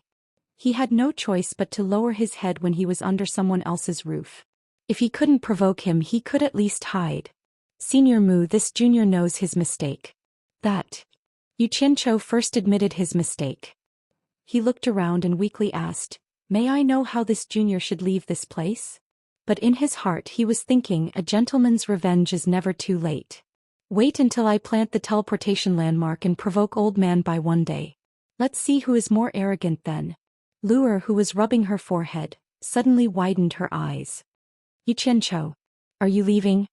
Her innocent eyes turned to look at her grandfather. They were filled with hope, as if she wanted to beg her grandfather to let Yu Qianqiu stay. Mu Yuanzi turned his head indifferently. He couldn't be bothered to look at her. He stared at Yu Qianqiu with a burning gaze and said word by word, "You've cultivated a technique to control the wood attribute?" Yu Qianqiu was stunned when he heard this. The words "would spell" suddenly flashed through his mind, but he did not practice it at all. He did not know why this old fellow would ask such a question. Amidst the clouds of doubt, a sudden gust of wind blew past. The golden leaves of the ancient language tree began to sway in the wind, and the murmuring of the wind sounded once again. The dreamy and illusory voice seemed to be recounting the endless vicissitudes of life, causing those who heard it to be worried. At the foot of the mountain, the forest was like a layer of mist rising in spirals from splashed ink. The mist came with the wind and blew on the three people on the mountain. Mu Yuanzi and Lu Er were used to this scene, so they did not feel anything. However, Yu Qianqiu felt a rich and fragrant spiritual energy seeping into his heart. His mind was instantly roused. Just as he was about to praise and flatter Mu Yuanzi, his brain twitched uncontrollably. In an instant his vision turned black, and images of the starry night sky that he had been dreaming of appeared in his mind. The countless stars that seemed to be in a mess flipped through his mind night after night, and the speed was getting faster and faster. In the blink of an eye, the movements of the stars became traceable. However, this scene in his mind only lasted for a few moments. When the wind blew past and the fog dispersed, Yu Qianqiu woke up from his daze. Although he had woken up, his body trembled in the next moment. He looked somewhat excitedly at the mist that curled up from the ink-like layer of forest that covered the mountains and plains, the Eastern Star Map. It was the Eastern Star Map that had been deeply engraved in his mind. For so long he had been helpless against it. However, in that instant it had suddenly been triggered. The pattern was so clear. Could it be that this was the land of great fortune to cultivate the wood secret art? Yu Qianqiu's heart surged in that instant. He repeatedly repeated the three words, "Would killer see," in his heart. The grandfather and grandson both saw his abnormal reaction and followed his gaze down the mountain. They did not find anything out of place. Mu Yuanzi's walking stick suddenly slammed into the ground, causing the entire mountain to shake. He shouted in a low voice, "Are you trying to play the fool and avoid answering?" Yu Qianqiu's figure shook and he hurriedly cupped his hands and said with a bitter smile, "Senior, you've misunderstood me. I haven't cultivated any wood attribute cultivation technique. On the contrary, Senior's warning just now has enlightened me and I've gained some comprehension. Perhaps I really can cultivate a wood attribute cultivation technique." "Nonsense." Mu Yuanzi pointed his walking stick at Lu Er and said, "If you did not cultivate a wood secret art, how could you have smelled the fragrance on Luer's body? You actually dare to play such a small trick on this old man's head. If not for the fact that you saved Luer, you crafty scoundrel would have already lost your life under this old man's walking stick." Yu Qianqiu was confused by him. He felt that this old man was relying on his high cultivation to be unreasonable. He was both angry and amused as he said, "What does whether I cultivate a wood secret art or not have to do with being able to smell the fragrance on Luer's body? These are completely unrelated matters. Senior must drag it into this. Aren't you taking advantage of your power to bully others?" Taking advantage of your power to bully others? What an ignorant junior. You actually dare to boast shamelessly in front of this old man. Mu Yuanzi's aura changed and directly pressed down on Yu Qianqiu with an unstoppable force. Turned pale with fright and stood in front of Yu Qianqiu with a whoosh. She looked at Mu Yuanzi and pleaded, "Grandpa, get out of my way." Mu Yuanzi shouted with an imposing manner. "If I want to kill him, can you stop me?" Yu Qianqiu was already prepared to run away. At this point he also did not intend to endure it anymore. He immediately shouted angrily, "Old man Mu. Killing someone is just a matter of nodding your head to the ground. If you want to kill me, just say so. There's no need to splash dirty water on me. Damn it. You disrespectful old thing, and you still have the guts to shamelessly teach your granddaughter. It would be strange if you didn't teach her bad things. No wonder Lu always wants to run out. Anyone who sees a shameless old fellow like you will feel disgusted." Lu exclaimed. This was the first time she heard someone scold her grandfather like this. She hurriedly turned around and waved her hands at him. I didn't. I just wanted to go out and play. I don't hate grandfather at all." Mu Yuanzi was stunned on the spot. After so many years, this was the first time someone dared to speak to him like this. He was so angry that he laughed instead. "No one has ever doubted my character. Good. Today I will let you die knowing the truth." As he spoke, he waved his big sleeves and a thick aura spread out. What followed was the same fragrance as Luer's body, but it was even thicker than Luer's. Made one feel refreshed. Yu Qianqiu also couldn't help but take a few more breaths. "You smell it, right?" Mu Yuanzi looked at Yu Qianqiu's reaction and sneered. "Lu and I are the wood spirits of the 5 great spirits of heaven and earth. Our bodies are born with a kind of aura that represents life. Ordinary people can't smell it at all. Only those who cultivate wood attribute spells can smell that special fragrance. You still dare to say that you don't cultivate wood attribute spells? You still dare to say that you didn't lie to this old man? So that's how it is. But that wasn't right either." Yu Qianqiu looked at the grandfather-granddaughter duo with a face full of doubt. He scratched his head and said, "I do have the possibility of cultivating wood attribute spells, but the key is that I haven't started cultivating yet." Mu Yuanzi snorted coldly and said, "Don't think that I don't know what you're up to. As long as a person who cultivates wood attribute spells devours a wood spirit, not only can he possess the innate magical powers of a wood spirit, but he can also transfer the cultivation of a wood spirit to himself. If it weren't for the fact that you accidentally barged in, this old man would have beaten you to death long ago. How could you still be talking nonsense here?" When Luer heard that Yu Qianqiu could devour a wood spirit, she was so scared that her face turned pale. She teleported behind Mu Yuanzi and poked her head out to look at Yu Qianqiu timidly. It was as if she had seen Grandmother Wolf. Seeing that this innocent little girl had also misunderstood him, Yu Qianqiu immediately said angrily, "Old man Mu, if you want to incriminate someone you can always find a pretext. If this old man really had the ability you say or the intention you say, I would have made my move when I rescued Lu back to the World Chamber of Commerce. Why would I wait until now to make my move?" When Lu heard this, she immediately nodded in agreement. She knew very well that after Yu Qianqiu saved her, he couldn't chase her away no matter what. It was she who stubbornly followed him to the World Chamber of Commerce. Moreover, those sisters in the World Chamber of Commerce were all very good to her. None of them had any ill intentions towards her. Mu Yuanzi was stunned, but after thinking about it he felt that it was true. In the blink of an eye, his tone softened a little as he said, "Maybe you have a bigger plan. Maybe you're deliberately expressing goodwill to Lu, but in reality you're after my cultivation." When he heard that his tone had softened, Yu Qianqiu immediately took advantage of the situation and became unforgiving. He was so angry that his face turned red, and he stomped his feet exaggeratedly as he scolded, "You unreasonable old man, why would I want you? Don't say that this old man can't find you. Even if I find you, so what? With your cultivation, it's a piece of cake for you to deal with me. Don't tell me that this old man is tired of living, so I first ran over to let you kill me, and then conspire against you? What *T logic, who are you trying to fool?" When Lu heard this, she immediately nodded repeatedly in agreement. She didn't beat around the bush and stood on the side of whoever she felt was right. She didn't think about her grandfather at all as she walked resolutely to Yu Qianqiu's side, looking a little like she was siding with an outsider. Could it be that there was some other unknown reason why this brat could smell the fragrance on the wood spirit's body? Mu Yuanzi immediately fell silent. He was actually a person who thought highly of himself, and had always prided himself on being an otherworldly expert.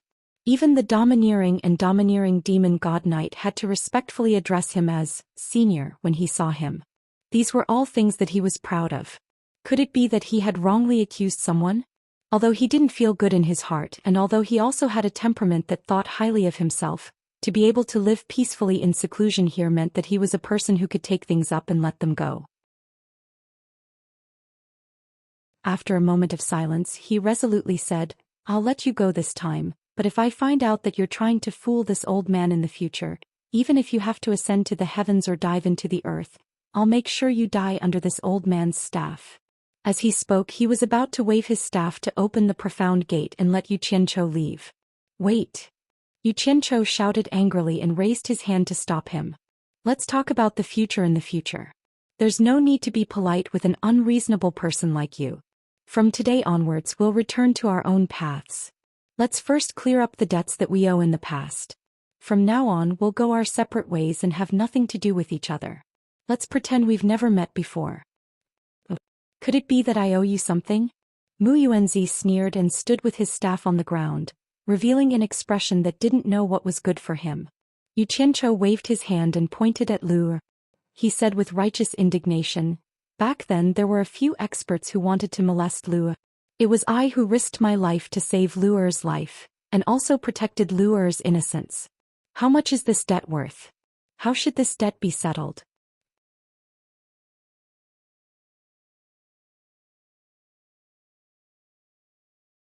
Chapter 11:18. Lu Er was stunned on the spot as she recalled the situation back then. She didn't know whether those people who bullied her were experts or not, but she didn't see how much danger Yu Qianqiu had risked to save her. It seemed like he had scared those people away the moment he appeared. She looked at Yu Qianqiu with some grievance and pouted. Hearing Yu Qianqiu's words, it seemed like he wanted to draw a line between them. Mu Yuanzi choked for a moment. He didn't expect this fellow to act like a scoundrel, asking for a reward after doing a good deed. He was too tasteless. However, in all these years only others owed him Mu Yuanzi favors. He had never owed anyone a favor.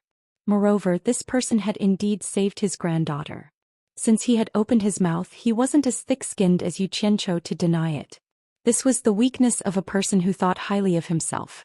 Yu Qianqiu took advantage of this point and acted like a scoundrel. "How do you want to settle this debt? How much money do you want?" Mu Yuanzi spat out word by word. He was just short of beating someone up. Although his cultivation was high, he didn't have a single spirit stone on hand. When it came to money, he really had a headache. "Money? I am the dignified sect master of the world commerce. Do I still lack spirit stones?" Yu Qianqiu said with a face full of disdain. "I, Yu Qianqiu, have always been a straightforward and upright person. I won't beat around the bush. I am about to cultivate a set of wood attribute spells. Your wood ocean of massacre is beneficial to my cultivation. I want to borrow your precious land to cultivate in seclusion. After this, the grudges between us will be settled. How about it?" Mu Yuanzi's eyes narrowed.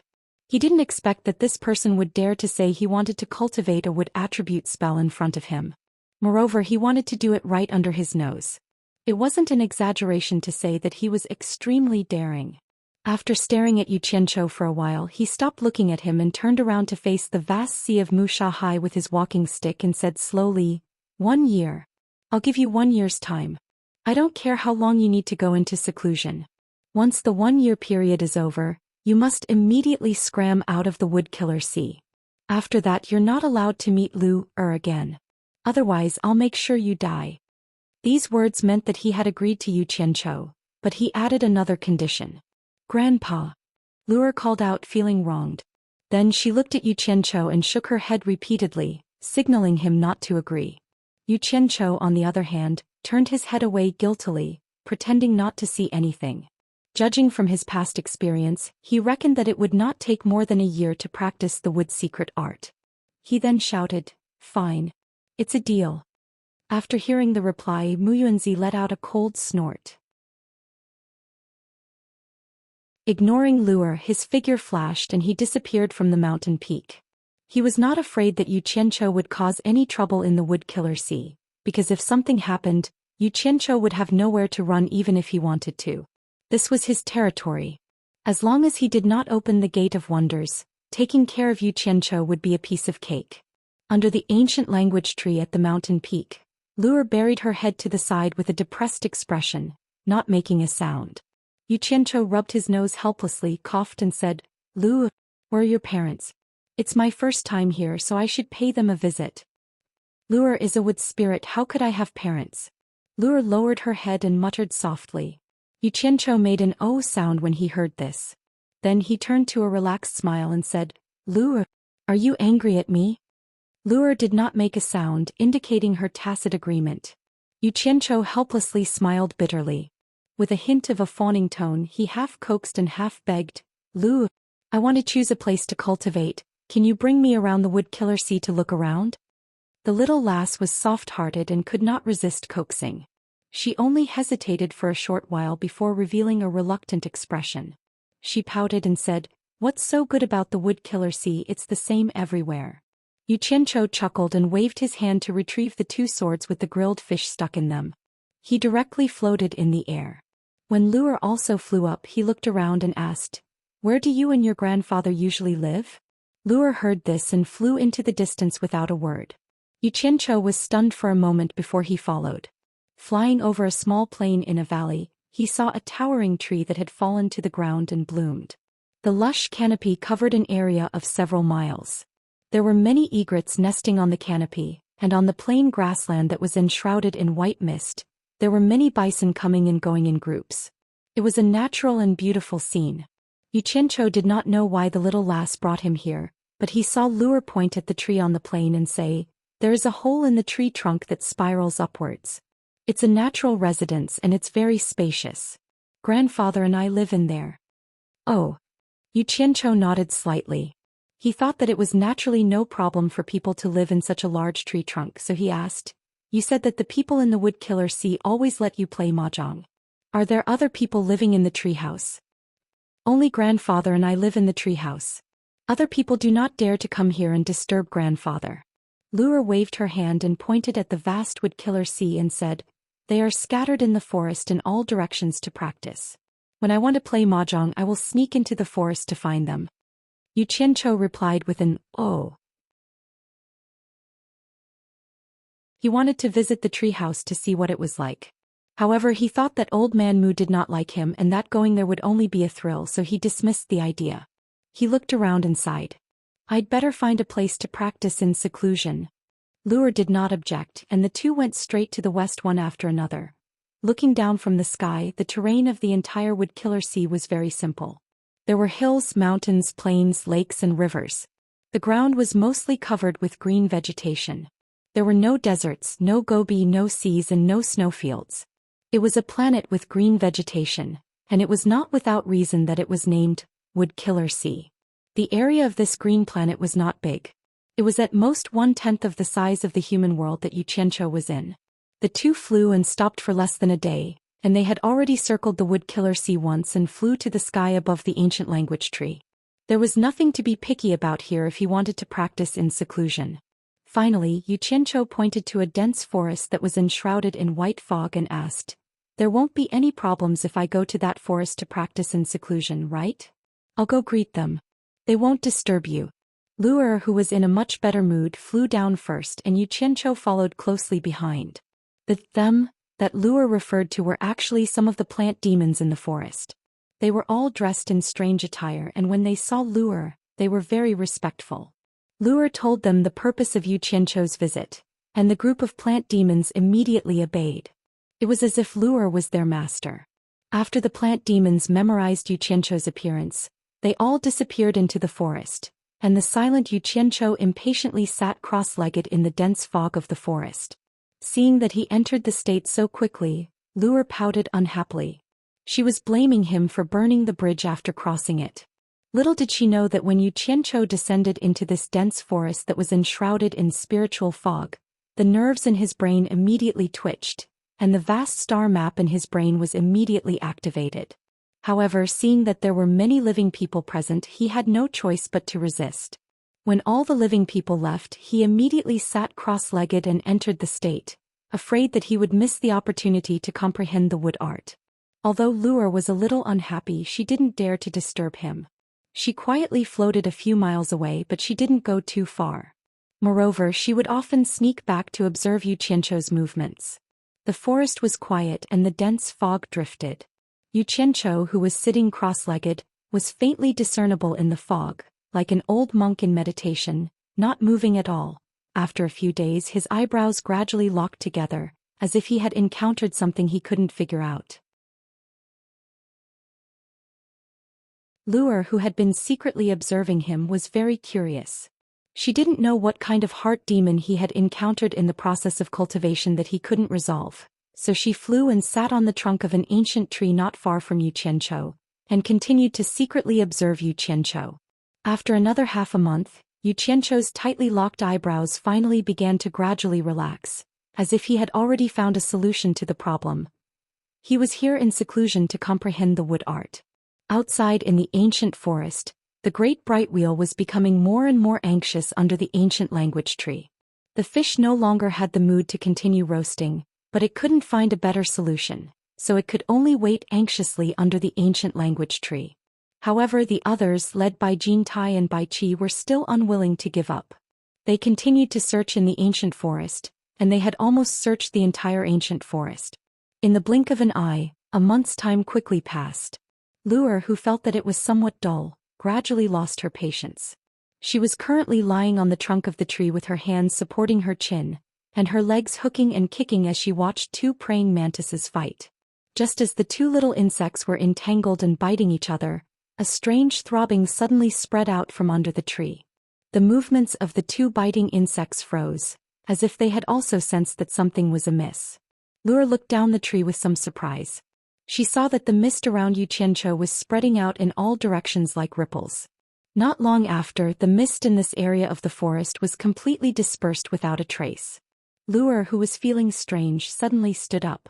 She turned her head left and right to look in all directions, and a strange green splendor appeared in her eyes.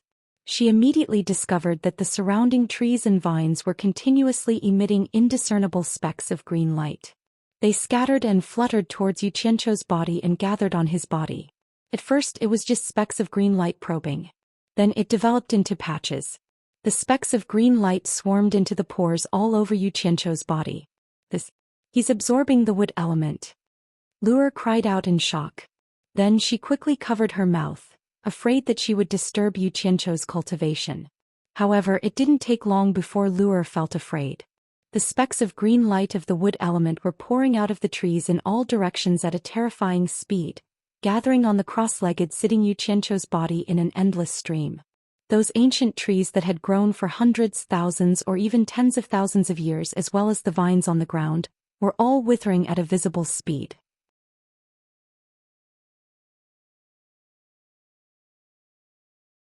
Chapter 11:19. Once these vibrant vines and trees lost the support of the wood element in their bodies, they would wither like rotten wood. But how could Yu Qianzhou care about this? He had just successfully cultivated the wood art, and his body was extremely comfortable. He needed to familiarize himself with the wood art and absorb the wood element to form a crystal core in his dantian. How could he care about the life and death of these plants?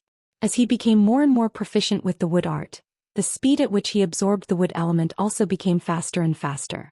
The endless cyan light began to converge into a flood, rolling in from all directions. The withering speed of the surrounding flowers and trees immediately increased. The fresh flowers lost their vibrant colors, the grass lost its green color and turned yellow, and the ancient towering trees quickly lost their luster. If one looked down from the sky, they would see a brownish-yellow disk in the dense forest expanding at a visible speed. This vibrant forest was quickly losing its vitality. What made Lure terrified was that as the suction force from Yu Qianzhou's body grew stronger, the wood element in her body would also rapidly flow away if she did not suppress it. It would converge into the surging cyan flood and be absorbed into Yu Qianzhou's body. Those plant monsters that she had persuaded to leave were also frightened. The wood element supporting their bodies was rapidly flowing away. Thus they could no longer hide and rushed back from all directions. They were all frightened after seeing what Yu Qianqiu was doing. He was simply exterminating all the plants in this forest. The plant monster's trembling gazes shifted to Luer, who was standing on the dead tree. After everyone secretly communicated, they sent out their elders. A seemingly trembling old man leaped onto the branch of the dead tree and repeatedly bowed to Luer. "Miss, quickly stop him. Otherwise, everyone will not be able to survive." Yu Qianqiu had already mastered the wood art and could split his attention to his surroundings. After all, this was not an absolutely safe place, so he had to be careful and vigilant. In reality, he had already heard the old man's complaints, but he pretended not to know. He was at the crucial moment of condensing the wood art crystal core, so how could he stop midway? He continued to do what he was doing. Ah! Luer, who had regained her senses, looked at her surroundings and said hurriedly, "You guys quickly go back and defend your main bodies." Everyone didn't even have the time to thank him. They immediately dispersed and flew in all directions, quickly merging into their own bodies. The wood element that protected their bodies stopped leaking. Thus, in the gradually expanding brownish-yellow disk in the dense forest, some sporadic discordant green appeared. In the center of the wood-killer sea, in the hollow belly of an ancient tree on a valley plain, a stream of light shot into the sky.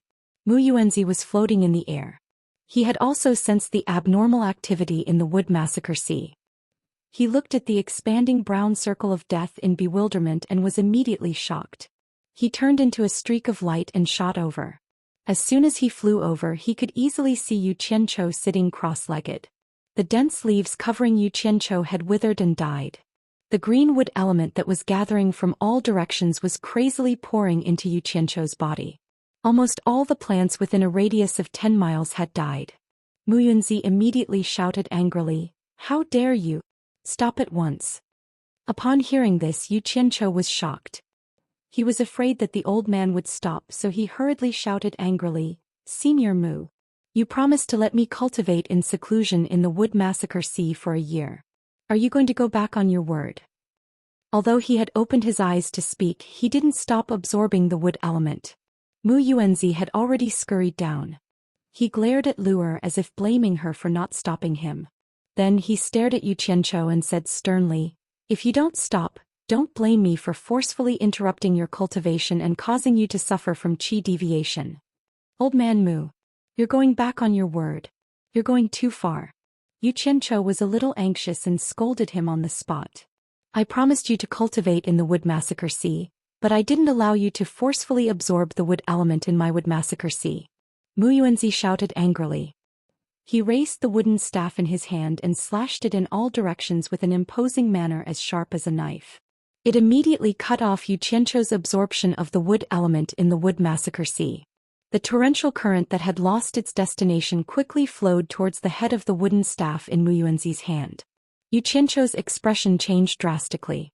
Seeing that this old man had ruined his plan, he was so angry that he was about to use all his strength to destroy the wood massacre sea as revenge. But suddenly he was startled.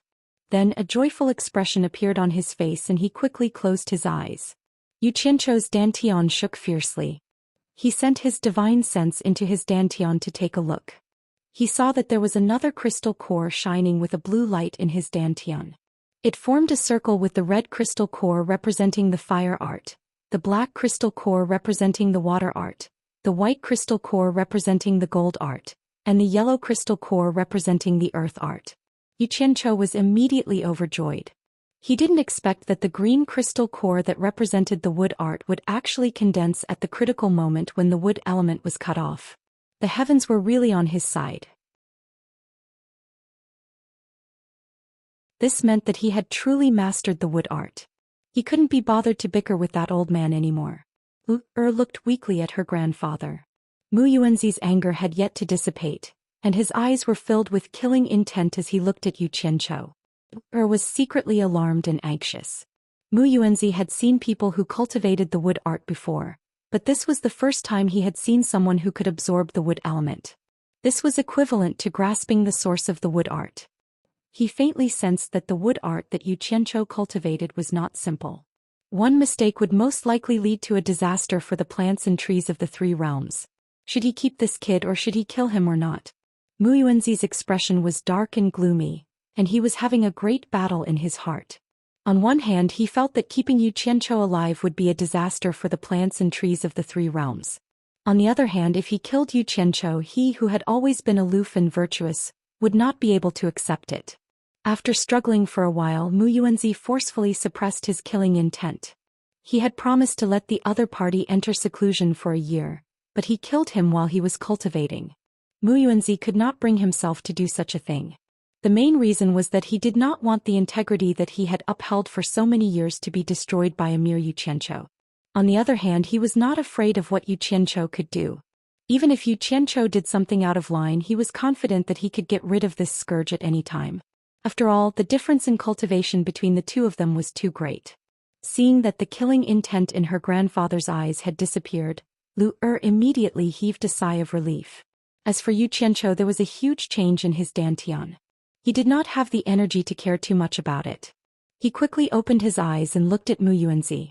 Seeing that the other party was no longer pursuing the matter, he also heaved a sigh of relief. The 10 nascent souls in his dantian had merged into one when his cultivation broke through to the early-stage minor immortal realm, becoming 9. At this moment, the 5 colored crystal cores that represented the 5 elements art had already been arranged. They were rapidly revolving around the 9 nascent souls that were sitting cross-legged. Winds and clouds surged in Yu Qianqiu's dantian. This was not the first time he had experienced this kind of situation, and he immediately understood that his cultivation was about to break through. What he needed to do now was already very experienced. A storage bracelet containing 10 billion divine-grade spirit stones appeared on his wrist, and 2 handfuls of divine-grade spirit stones were already in his hands. Mu Yuanzi and Lu exchanged a glance, unable to figure out what Yu Qianqiu was trying to do.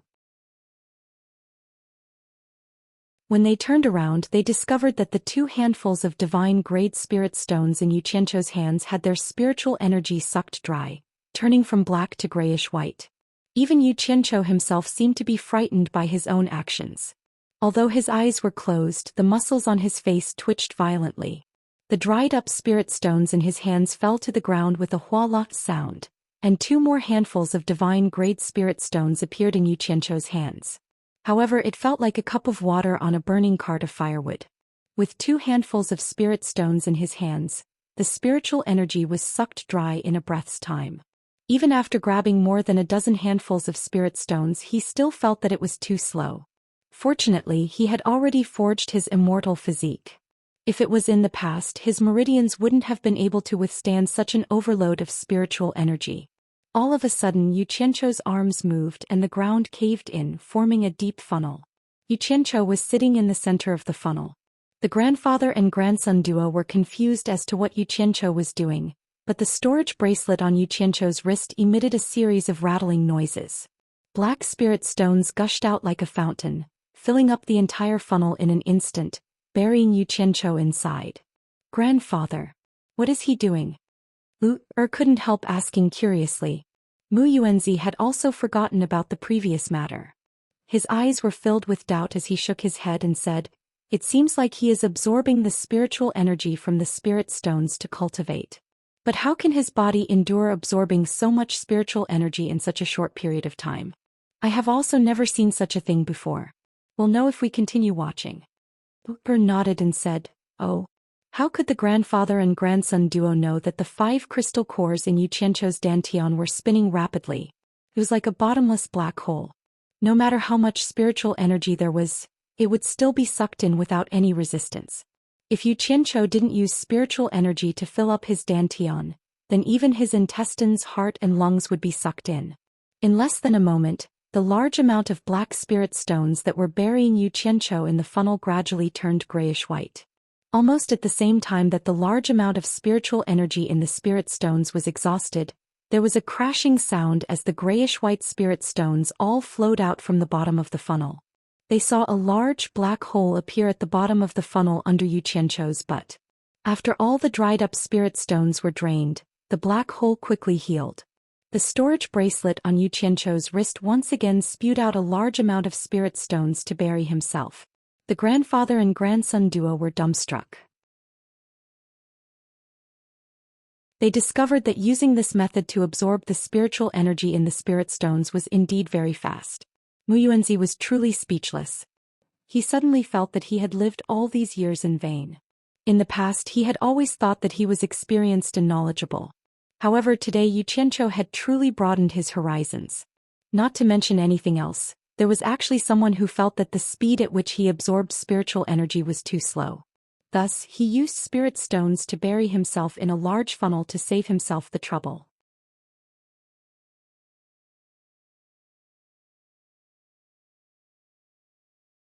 Chapter 11:20. What surprised him even more was that even though Yu Qianqiu had cast a technique to create such a large hole in the ground with his cultivation, he actually didn't notice much movement. This scene caused Mu Yuanzi's pupils to shrink and his eyelids to twitch. As time passed, the spirit stones in the underground funnel were constantly replaced. Spirit stones were continuously consumed, and there were no signs of it stopping. The grandfather and grandson duo kept watching from the side, and the more they watched, the more shocked they became. Nearly 100 spirit stones had been consumed just like that. Let alone Mu Yuanzi. Even Lu Er could see that it was impossible for a person's body to contain such a large amount of spiritual energy. After 100 or so spirit stones, the grandfather and grandson duo, who were gradually getting used to this, suddenly realized that the spirit stones that had been sucked dry were not replaced in time. The grandfather and grandson duo's gazes immediately focused on the inside of the funnel. Mu Yuanzi even released his divine sense into the pile of dried-up spirit stones to investigate. One day later, all the spirit stones in the funnel suddenly flowed into the ground, and the funnel that was sunken into the ground slowly bulged up. Yu Qianqiu, who was standing in the center of the funnel, also rose up. The ground under his feet became flat again as if nothing had happened. Lu's eyes blinked and she looked curiously at Yu Qianqiu. Mu Yuanzi looked at the smiling Yu Qianqiu and sized him up. Suddenly, his expression shook and he cried out involuntarily, "You directly advanced from the initial stage of minor immortal to the initial stage of exalted immortal?" Her couldn't help but let out an awe when she heard this. Yu Qianqiu was in high spirits and his face was beaming with joy.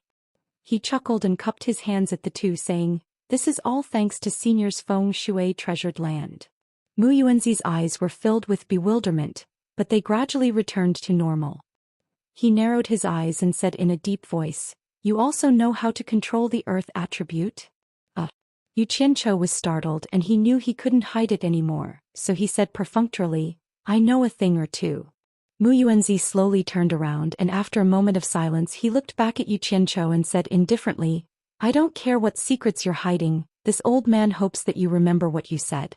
After a year, scram out of Wood Killer Sea and never meet Lure again." Yu Qianqiu was startled and the joy on his face disappeared without a trace. He then snorted coldly, "I, Yu Qianqiu, am a man of my word. I never go back on my word, unlike some people who don't keep their word." There was a hidden meaning in his words, hinting that Mu Yuanzi had forcefully interrupted his cultivation. Mu Yuanzi wasn't an idiot. How could he not understand the meaning behind Mu Yuanzi's words? Mu Yuanzi didn't make a fuss. He stabbed the wooden staff in his hand into the ground, and a thin layer of azure light immediately enveloped the large head of the staff. The azure light rushed along the body of the staff, and when it reached the ground, it quickly spread out like ripples, rushing into the dense forest in all directions. What a dense wood attribute, so dense that it could be seen with the naked eye. Yu Qianqiu was inwardly shocked. He saw that wherever the green light spread, the withered flowers and grass on the ground immediately regained their vitality. The withered trees in the surroundings also sprouted, and new lush green leaves grew at a visible rate. Looking down from the sky, one could see a green ripple appear in the center of the withered forest, and then it quickly spread to the entire withered forest. Not long after, it regained its vitality, and the fresh green was even more eye-catching than the surrounding forest. Mu Yuanzi flew into the sky from the center of the new green, and swept his eyes across the surroundings. Then he turned into a stream of light and flew into the distance. The legendary withered tree coming back to life. Yu Qianqiu was flabbergasted as he looked at his surroundings. These words suddenly popped up in his mind. When he came back to his senses, he discovered that Mu Yuanzi had already left, and only Lu Er was looking at him curiously. Yu Qianqiu looked at his hands, and his right hand suddenly condensed into a claw that covered a newly grown green vine not far away. The small green vine shook violently for a moment, and then it quickly grew, growing longer and thicker at a visible rate. It coiled around a large tree, and as it grew, the plants in a small area around it slowly withered, as if all their energy had been sucked dry by the growth of this long vine. The condensed 5 claws suddenly clenched, and the thick vine that had turned from a new vine to an old vine suddenly tightened around the trunk of the large tree. It tightened even more, and the vine sank into the tree trunk. "What are you trying to do?" Just as Lure asked weakly, she heard several snapping sounds. The vine that was coiled around the tree trunk could not withstand the great force, and actually broke into several pieces. Other than leaving a few deep marks on the tree trunk, it was not a big deal. Yu Qianqiu turned a deaf ear to Lure's words. His clenched fist once again turned into a claw, and the thick vine that had broken into several pieces violently shook and grew again. However, before it could recover to half its original length, it stopped growing. No matter how Yu Qianqiu used the wood art to speed up its growth, it could not grow again. He saw that the ground around the vine had turned yellow, as if all the nutrients on the ground had been sucked dry by it. The expression on Yu Qianqiu's face twitched, and he looked around. He suddenly opened his arms, and a fresh and clean aura surged out from his body. The surrounding vines and grass were like long snakes that had awakened, spreading and growing wildly. When they reached a certain size, they stopped. As Yu Qianqiu's arms came together, the surrounding vines whooshed over, wrapping him like a dumpling in the blink of an eye. Inside the dumpling, Yu Qianqiu spread his arms. Snapping sounds rang out, and all the vines wrapping around him exploded into pieces, scattering all over the ground. "How is this possible? How is this possible?" Yu Qianqiu looked like he was possessed, muttering to himself in a daze. Then he quickly checked the storage bracelet on his wrist. The 10 spaces inside originally contained 10 billion divine-grade spirit stones, but now one of the spaces was completely emptied. In other words, he had spent a total of 1 billion divine-grade spirit stones to advance his cultivation from early minor immortal to early heavenly immortal. Seeing his dazed appearance, Ru once again asked weakly, "Yu Qianqiu, what happened to you?" Yu Qianqiu's eyes suddenly lit up, as if he had discovered a new continent.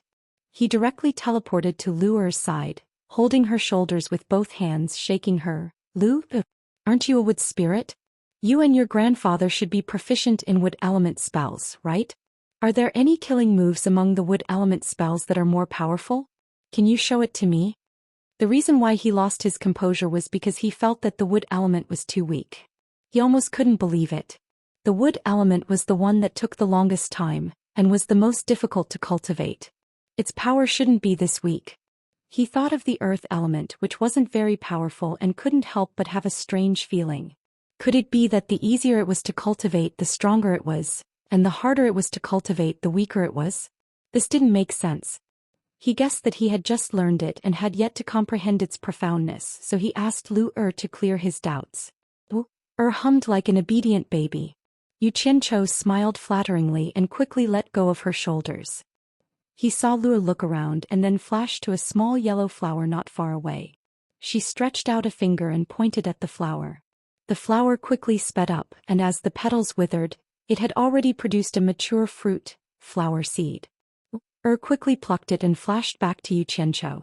She plucked a brown sesame-sized flower seed from a bunch of flower seeds, and casually threw the rest away. That small flower seed was placed in the center of her delicate palm, and she spread it in front of Yu Qianqiu, saying, "Look carefully." Yu Qianqiu nodded his head, his eyes wide open. He stared at that sesame-sized flower seed and held his breath in concentration. In his heart, he wondered what kind of powerful killing move such a tiny little fellow could unleash. But on second thought, as the saying goes, you can't judge a book by its cover. The more unremarkable the little fellow was, the more unexpected it might be. Wasn't there a saying that concentrated was the essence? It must not be underestimated. Closed her eyes slightly, and her delicate palms suddenly rippled with a faint green brilliance. Not long later, like performing magic, that tiny little fellow in her palm evolved into hundreds of similar illusions. Not long after, the illusions gradually solidified, and the brilliance on her palm disappeared. hundreds of sesame-sized brown flower seeds laid in Lure's palm. Did you see it? Lure opened her eyes and she proudly spread out her palm. What did this mean? Yu Qianqiu's face was bewildered. He was fooled by this magic-like method. He scratched his head and stared at the hundreds of flower seeds in confusion. After looking for a while, he still couldn't see any powerful killing move. He thought to himself, could it be that these little fellows could explode like an atomic bomb? He raised his head hesitantly and asked, Lu, don't look down on their small size. Grandpa said that no matter if it's us wood spirits or those wood cultivators, only those who can master this move have truly grasped the true essence of the wood attribute spell. I spent many years to learn it. Lu warned him very seriously. Yu Qianqiu's face immediately turned solemn and he thought to himself, oh my. The true essence of the wood attribute spell. As expected, the powerful ones are still to come. He nodded repeatedly and said, don't worry about this. I, Yu Qianqiu, am not an ignorant person who looks down on others. Continue, I will definitely learn humbly. Since you can absorb the wood element, that means you can also learn this move. As Lure spoke, she waved her hand like a fairy scattering flowers. Hundreds of sesame-sized brown flower seeds were scattered into the forest. Immediately after, new green buds sprouted from the ground at a visible speed, slowly growing into a plant. The flower buds also rapidly bloomed on the branches. In the blink of an eye, hundreds of newly sprouted yellow flowers swayed in the forest with a fresh fragrance. It was very pleasing to the eye. Yu Qianqiu foolishly looked at the yellow flowers without blinking, waiting for the subsequent explosion of power. He was even considering if he should move further away to watch in case he was accidentally injured. Who knew that after waiting for a while there would be no reaction? Tilting his head to look, he saw Lure proudly standing there with her hands behind her back, looking like she was waiting for his praise. Yu Qianqiu swallowed his saliva with difficulty. He asked in a somewhat incredulous and trembling voice, Lu, it's over? Yeah. Don't tell me you want to watch it again? Lu revealed a look of indifference. She turned around and found the cluster of flower seeds that she had previously thrown away. Then she peeled off a sesame seed and placed it on her palm. She extended her hand in front of Yu Qianqiu and said, I'll demonstrate it one more time, but there won't be a next time. You better watch carefully.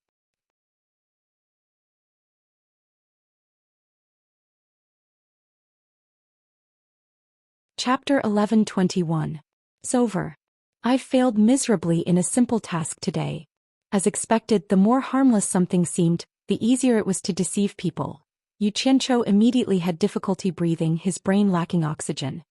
His face darkened as he stared at Lure and gritted his teeth.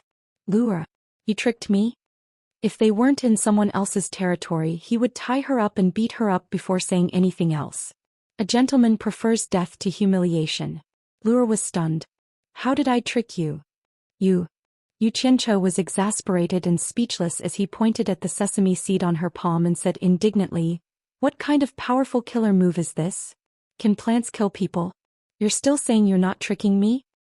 Killing people? Why would you kill people for no reason? Lure waved her hands fearfully. I've never learned those killing moves. Even if Grandpa told me to learn them to defend myself, I wouldn't learn them. Yu Qianqiu's embarrassment and anger disappeared. He raised his eyebrows and said, if that's the case, it's not that there aren't powerful killing moves among the wood attribute spells, but you don't know.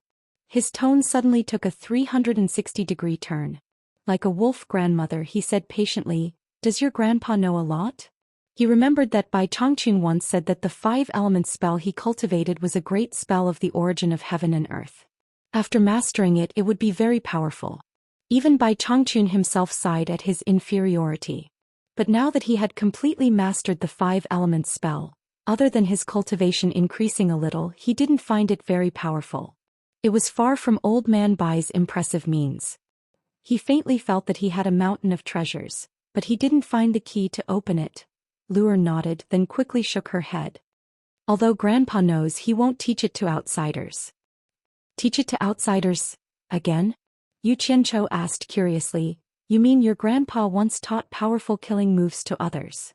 Lure acknowledged and said, back then when my spiritual consciousness was first awakened, It was nurtured in Grandpa's staff and had yet to take form. I once saw a few of Grandpa's friends coming to Wood Killer Sea from the outside world.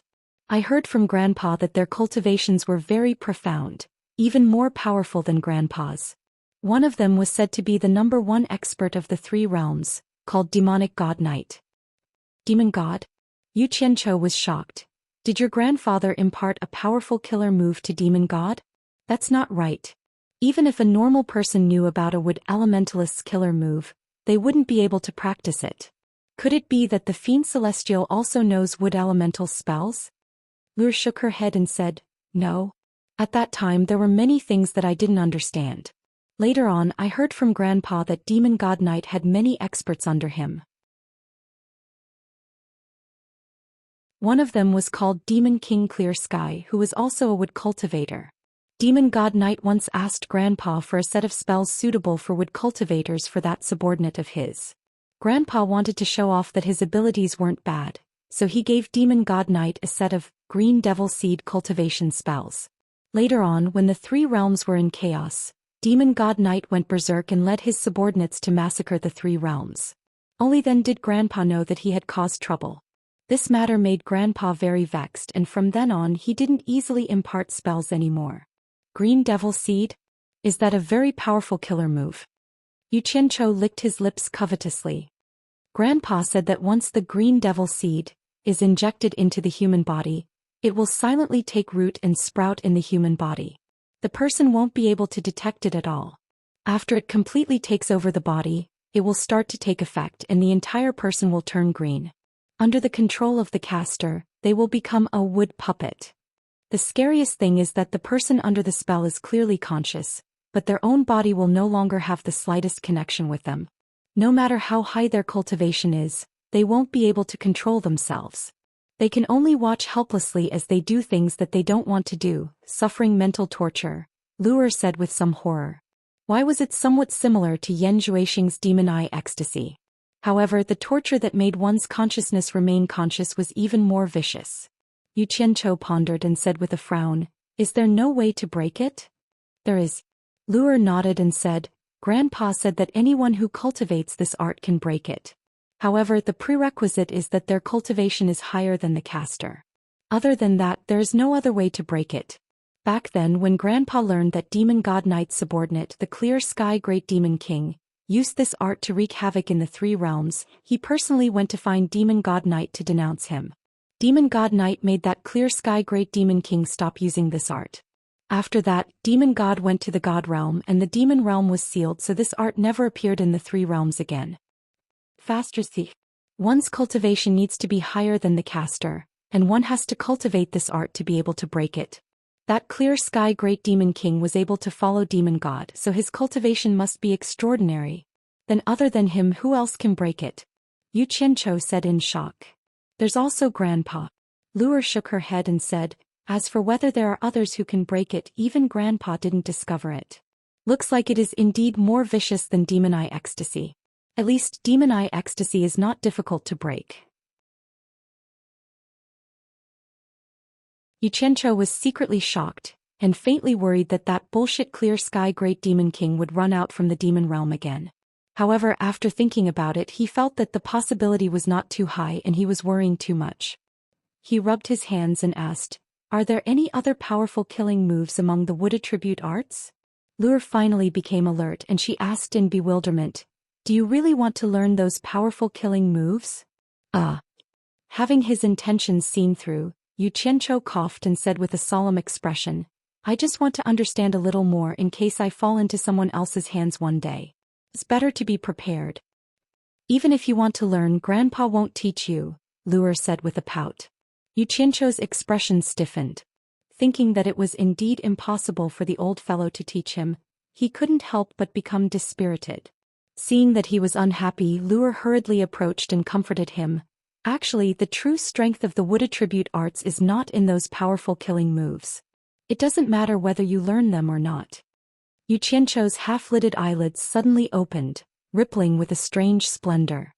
His eyes glowed again and he moved his head closer to secretly ask in a low voice, Lu, could it be that there is an even more powerful secret hidden in the wood attribute arts?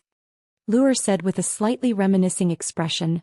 I remember once I asked Grandpa how I was born into this world and why I didn't have parents.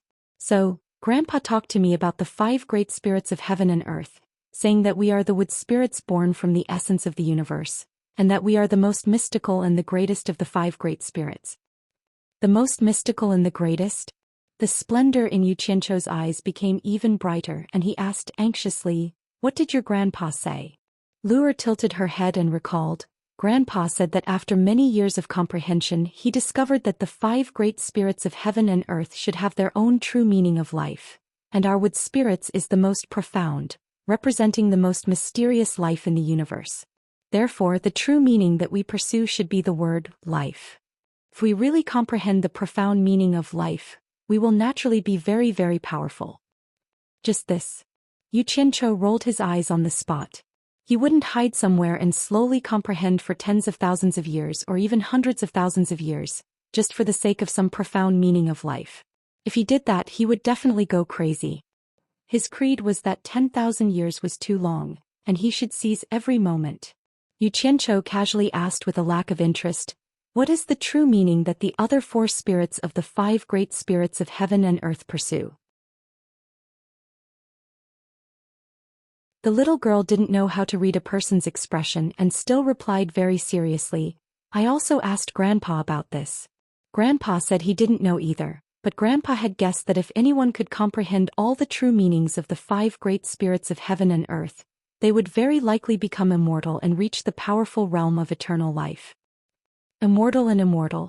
Yu Qianqiu thought of the fact that he had already cultivated the 5 elemental arts, and couldn't help but stare blankly. Then he snorted disdainfully.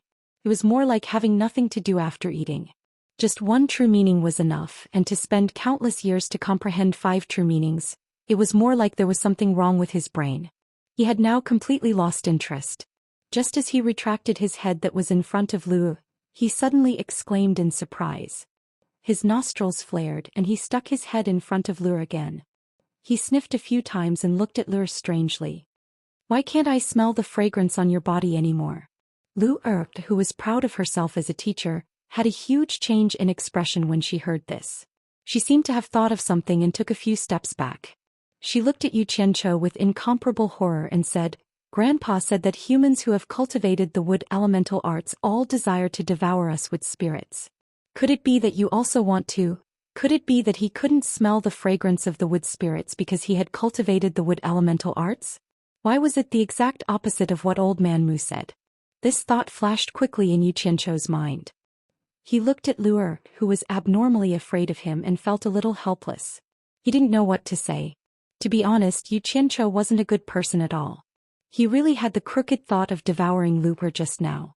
When he saw that Old Man Mu was too arrogant and thought that he was trapped in the Wood Killer Sea and couldn't escape, he wanted to take the opportunity to kidnap Luer and bring her to Utopia, then see how he could devour her. But Yu Qianqiu wasn't completely evil. Facing the innocent, cute and innocent Luer, he really couldn't imagine what it would be like if he devoured her. He couldn't bear to do it. Instead, he hoped that Luer could be a little more evil. It would be best if she could be so evil that he wanted to kill her. Then he would be able to do evil things with a clear conscience. But, Luer, don't worry, I'm a good person. I won't do those kinds of things that bad people do.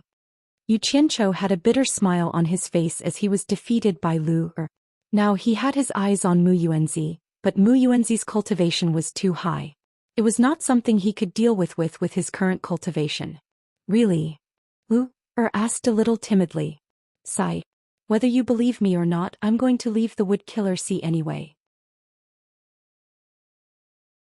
You don't have to worry. Yu Qianqiu looked around. He really couldn't stay any longer. It wasn't that he didn't want to continue staying in the Wood Killer Sea to think of a way to steal the killer moves related to the wood elemental arts, but he had unknowingly stayed here for almost 2 months while cultivating. He didn't know what the situation outside was like and he was really worried that something would happen to the daiming wheel.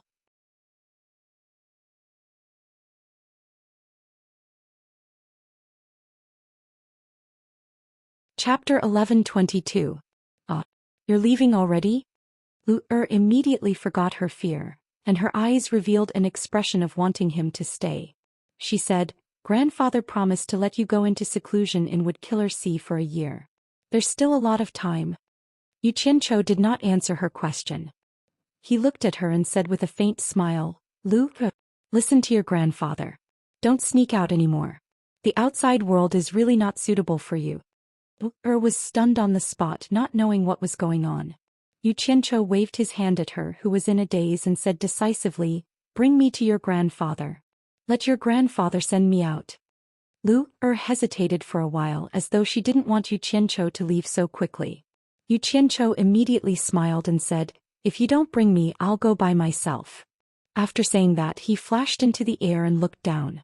Not only was Lu in the forest below, there was also a small silver ball buried with the dried-up spirit stones. The dilly-dallying Lu immediately chased after him and asked, Are you really not going to see me again in the future? Yu Qianqiu didn't pay attention to her. Instead, he increased his speed and flew far away. Lu's early-stage minor immortal cultivation couldn't catch up to him, but she gritted her teeth and increased her speed. Luckily, the plain where the treehouse was located was not far away. Two streams of light, one in front and one behind, zigzagged down from the sky. They flew past the treetop in the plain, landing under the tree one after the other. The ancient tree had grown for who knew how many years. It gave off a simple and unadorned feeling. The hollow roots of the tree were in a tripod state. 3 sides were ventilated. The old roots were strong and the thin roots were coiled. It could be seen that the space inside the trunk was not small. Yu Qianqiu stood outside and didn't go in. He said in a clear voice, Senior Mu, please open the mystic door and let Junior leave Woodkiller Sea. As soon as he finished speaking, Mu Yuanzi appeared under the hollow tree with a walking stick. He looked down at Yu Qianqiu for a while and said indifferently, You want to leave on your own. I didn't force you to leave. You better remember what you promised me. Just remember it. Yu Qianqiu cupped his fists. I am a man of my word. Please open the profound gate. Without another word, Mu Yuanzi pointed his cane forward, and a wall of profound light immediately appeared in front of Yu Qianqiu. Yu Qianqiu was just about to enter when Lu suddenly shouted, Yu Qianqiu, help me send my regards to elder sister Furong and the rest. Tell them that I miss them and tell them not to forget Lu. Lu will accompany them to play mahjong when there's a chance. As she spoke, large drops of tears flowed down her cheeks. Mu Yuanzi glanced at her and closed his eyes. This time he didn't reprimand her like he usually did. Yu Qianqiu only paused in his footsteps and listened to her words expressionlessly. In the end, he didn't even turn his head. He let Lu cry her heart out and walked forward with large steps. His figure disappeared along with the wall of profound light. The moment Yu Qianqiu stepped into the wall of profound light, the scenery in front of him suddenly changed. He saw the exposed red cliff and the ancient language tree with golden leaves. In the blink of an eye, he had returned to the place he left. Even though he had experienced this once before, it still felt like a dream. Looking back, the wall of profound light had already disappeared.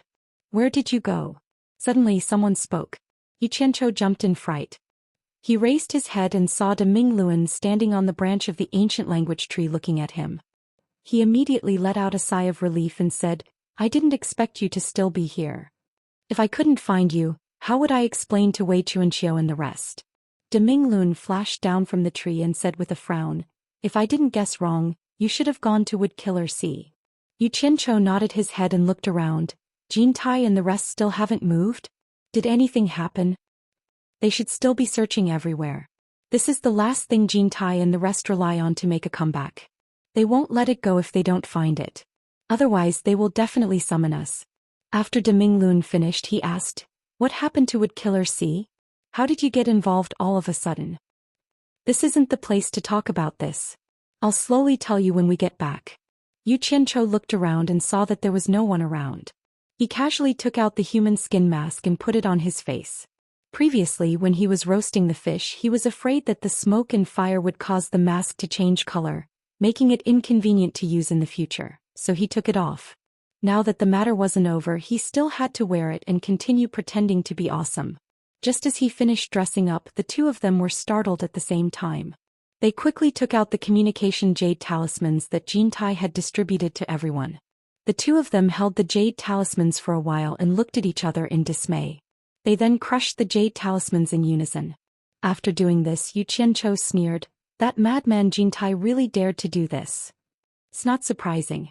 He has always been an extreme person. To achieve his goals, he would do anything. Deming Luan frowned and said, "Are we really going to do as he said?" It turned out that the two of them had just received a message from Jintai. Jintai ordered them to immediately set fire to their respective locations in the ancient forest. Moreover, the requirement was to set the fire. Those who disobeyed would be killed without mercy. There was no room for discussion. If others heard this order, they would definitely be confused. Unfortunately, the two of them had heard Jintai and Bai Qi casually mention this matter, so they knew what kind of conspiracy it was. Who would listen to him? This guy only cares about himself. He doesn't care about the lives of his subordinates. Yu Qianchou snorted disdainfully and pouted his lips. "Don't you know what kind of place this is? If we really set a few fires here, once we alarm the grasswood spirits in the ancient forest, we will incur the wrath of the masses. The taste of being beaten up by the masses will not be good.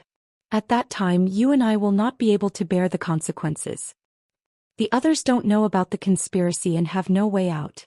They will most likely do as we say." Deming Luan let out a long sigh. Hearing this, Yu Qianchou fell into silence. He thought of Tai Shuxian and Qin Yang and didn't know what would happen to them. Thinking about it, he suddenly exclaimed, "What do you mean by setting fire now?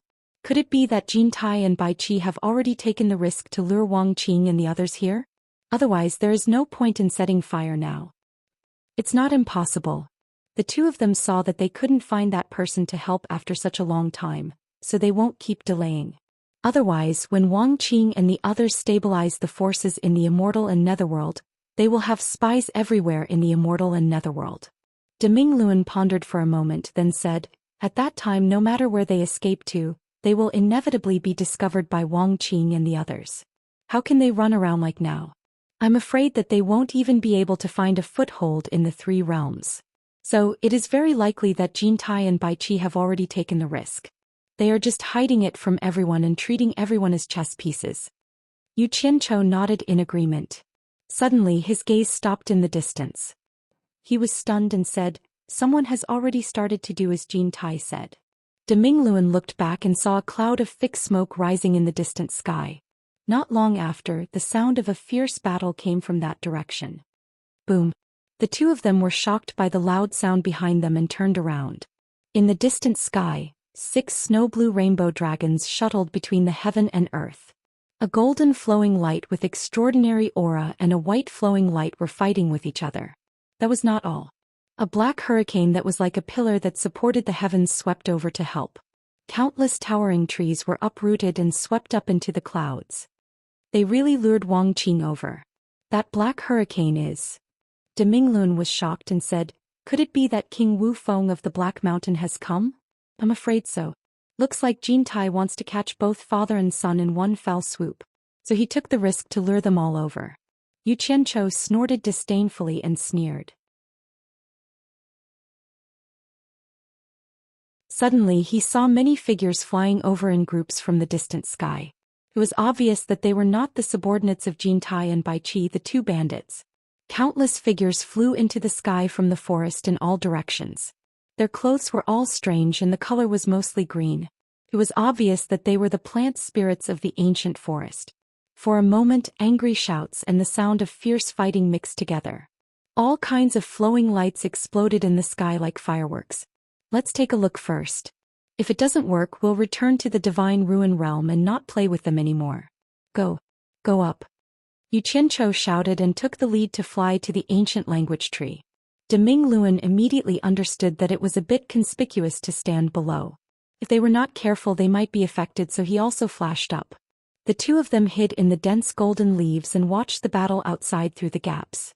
Seeing that the incomparably powerful hurricane had joined in, the two flowing lights, one gold and one white, immediately broke away from the battle with the 6 snow-blue rainbow dragons.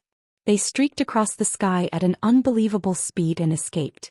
"Jintai, Bai Qi, the two of you have lured us father and son all the way here. If you have any schemes, then use them." A loud voice came from the black hurricane and resounded through the world. It seemed to have seen through Jin Tai and Bai Chi's scheme. However, the two of them were different from the previous times. They no longer ran and stopped but left without turning back. With the cultivation of everyone present, it would be very difficult to catch up to the two of them. Wu Feng and Wang Qing wanted to lead the large number of people gathered from the underworld and various sects to continue the chase, but they found that they were met with great resistance. Countless grass and wood monsters rushed over from all directions, doing their best to stop them from advancing any further. 6 snow-blue rainbow dragons immediately plunged into the densely packed grass elves and slaughtered them as easily as crushing dry weeds and smashing rotten wood. The whirring black hurricane easily swallowed up the people that swarmed over. This was a completely unbalanced battle, but the countless plant monsters still rushed over without any regard for their lives to die. For a moment, there were endless screams. Wu Feng and Wang Qing's father immediately felt that something was wrong. They hadn't met any resistance along the way. Why did they meet so many people who didn't want their lives here? Could this be Jin Tai and Bai Chi's scheme? Strange. Why are there so many plant monsters helping Jin Tai and Bai Chi without any regard for their lives? De Mingluan, who was hiding on the ancient language tree, was suspicious. He then sighed with some emotion and said, "Rushing over is just throwing away their lives, why bother?" Yu Qianzhou also felt that it was strange. He looked around and his gaze landed on the bronze tree trunk. After a moment of thought, he said with respect, "I understand. They are protecting the ancient language tree we are hiding in, and also the last barrier protecting their home."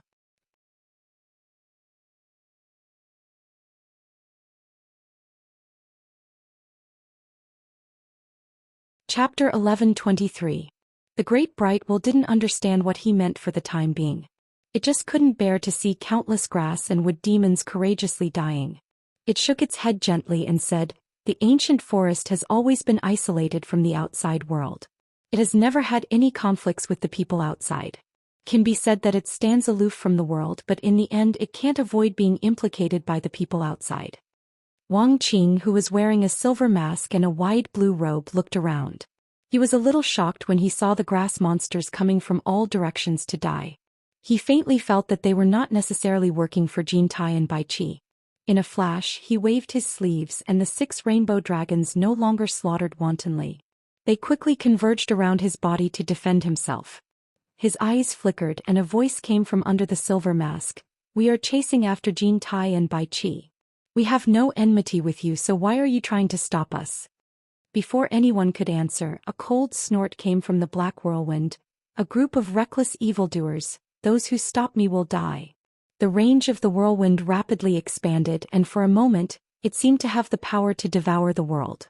The storm-like attacks of the elves were like clay oxen in the sea and had no effect at all. The violent howling of the black hurricane was like the wailing of ghosts and the howling of wolves. It covered the sky and the earth, and the powerful suction it produced quickly spread out, uprooting countless towering ancient trees. The ancient language tree that stood alone on the edge of the cliff stubbornly resisted the strong suction, and its golden leaves all flew toward the whirlwind. The strange thing was that every leaf was extremely firm, and even though it shook violently, not a single leaf fell off. Under the suction of the strong wind, the ancient language tree's gentle whisper turned into a sharp mournful cry, as if it was telling its vicissitudes of life and suffering, as if it was begging for mercy. The burning sea of fire in the distance was rapidly expanding with the help of the wind.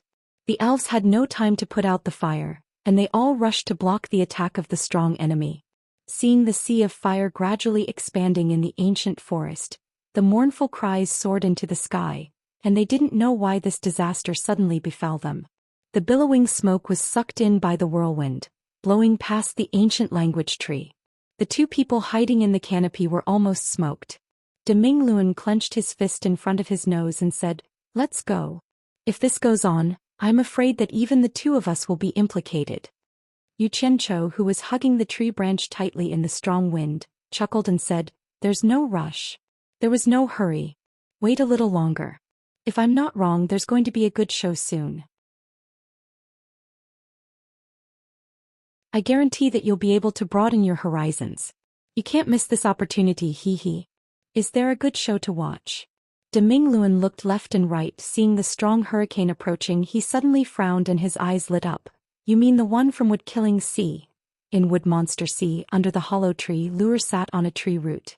She hugged her legs and rested her chin on her hands, not saying a word. The tears on her pretty face had yet to dry. Mu Yuanzi, who was leaning on his staff, looked down at her from above. This time he didn't blame her. He thought that a child's heart was broken and that a little sadness would pass. Suddenly, a shrill wail came from a distant mountain. The grandfather and granddaughter pair looked back at the same time, and Mu Yuanzi's expression changed abruptly. He teleported high into the sky, and his eyes shone with a green splendor to see into the distance. He saw the branches and leaves of the ancient language tree on the distant mountain, as if it would be uprooted by a gust of wind at any time. Mu Yuanzi's angry snort resounded in the air. He pointed his finger at the void, and the profound wave-light wall appeared. Fierce winds swept in and thick black smoke surged in. Mu Yuanzi smelled the sparks in the black smoke and he immediately became furious. He stepped into the profound wave-light wall and disappeared. The murderous hurricane was getting closer and closer, and Yu Qianqiu, who was hugging the tree branch tightly, felt a little overwhelmed. He was annoyed that he was going to miss a good show. Just as he was about to leave with De Minglun, he heard an angry shout from the sky. Who dares to behave atrociously in my ancient forest? Facing De Minglun's questioning gaze, Yu Qianqiu's eyes brightened, and he nodded repeatedly, thinking that it was finally here. What arrogance! The immortal netherworld and immortal netherworld are the world of us father and son, and even the ancient forest has to submit. A cold sneer came from the black hurricane, and he seemed to realize that the newcomer's cultivation was profound. His tone changed and he asked, "Who are you?" The wood spirits that had been rushing over from all directions saw Mu Yuanzi's figure suddenly appear in the sky, and their grief and indignation turned into joy. They quickly retreated, no longer making unnecessary sacrifices. At this time, whether it was in the sky or on the ground, all the wood spirits knelt and kowtowed to Mu Yuanzi. Mu Yuanzi waved his hand at the crowd with a grave expression and said, "All of you go put out the fire." The hidden meaning behind his words was, "Leave this place to me." All the wood spirits immediately obeyed, and rushed to the blazing sea of fire to put out the fire.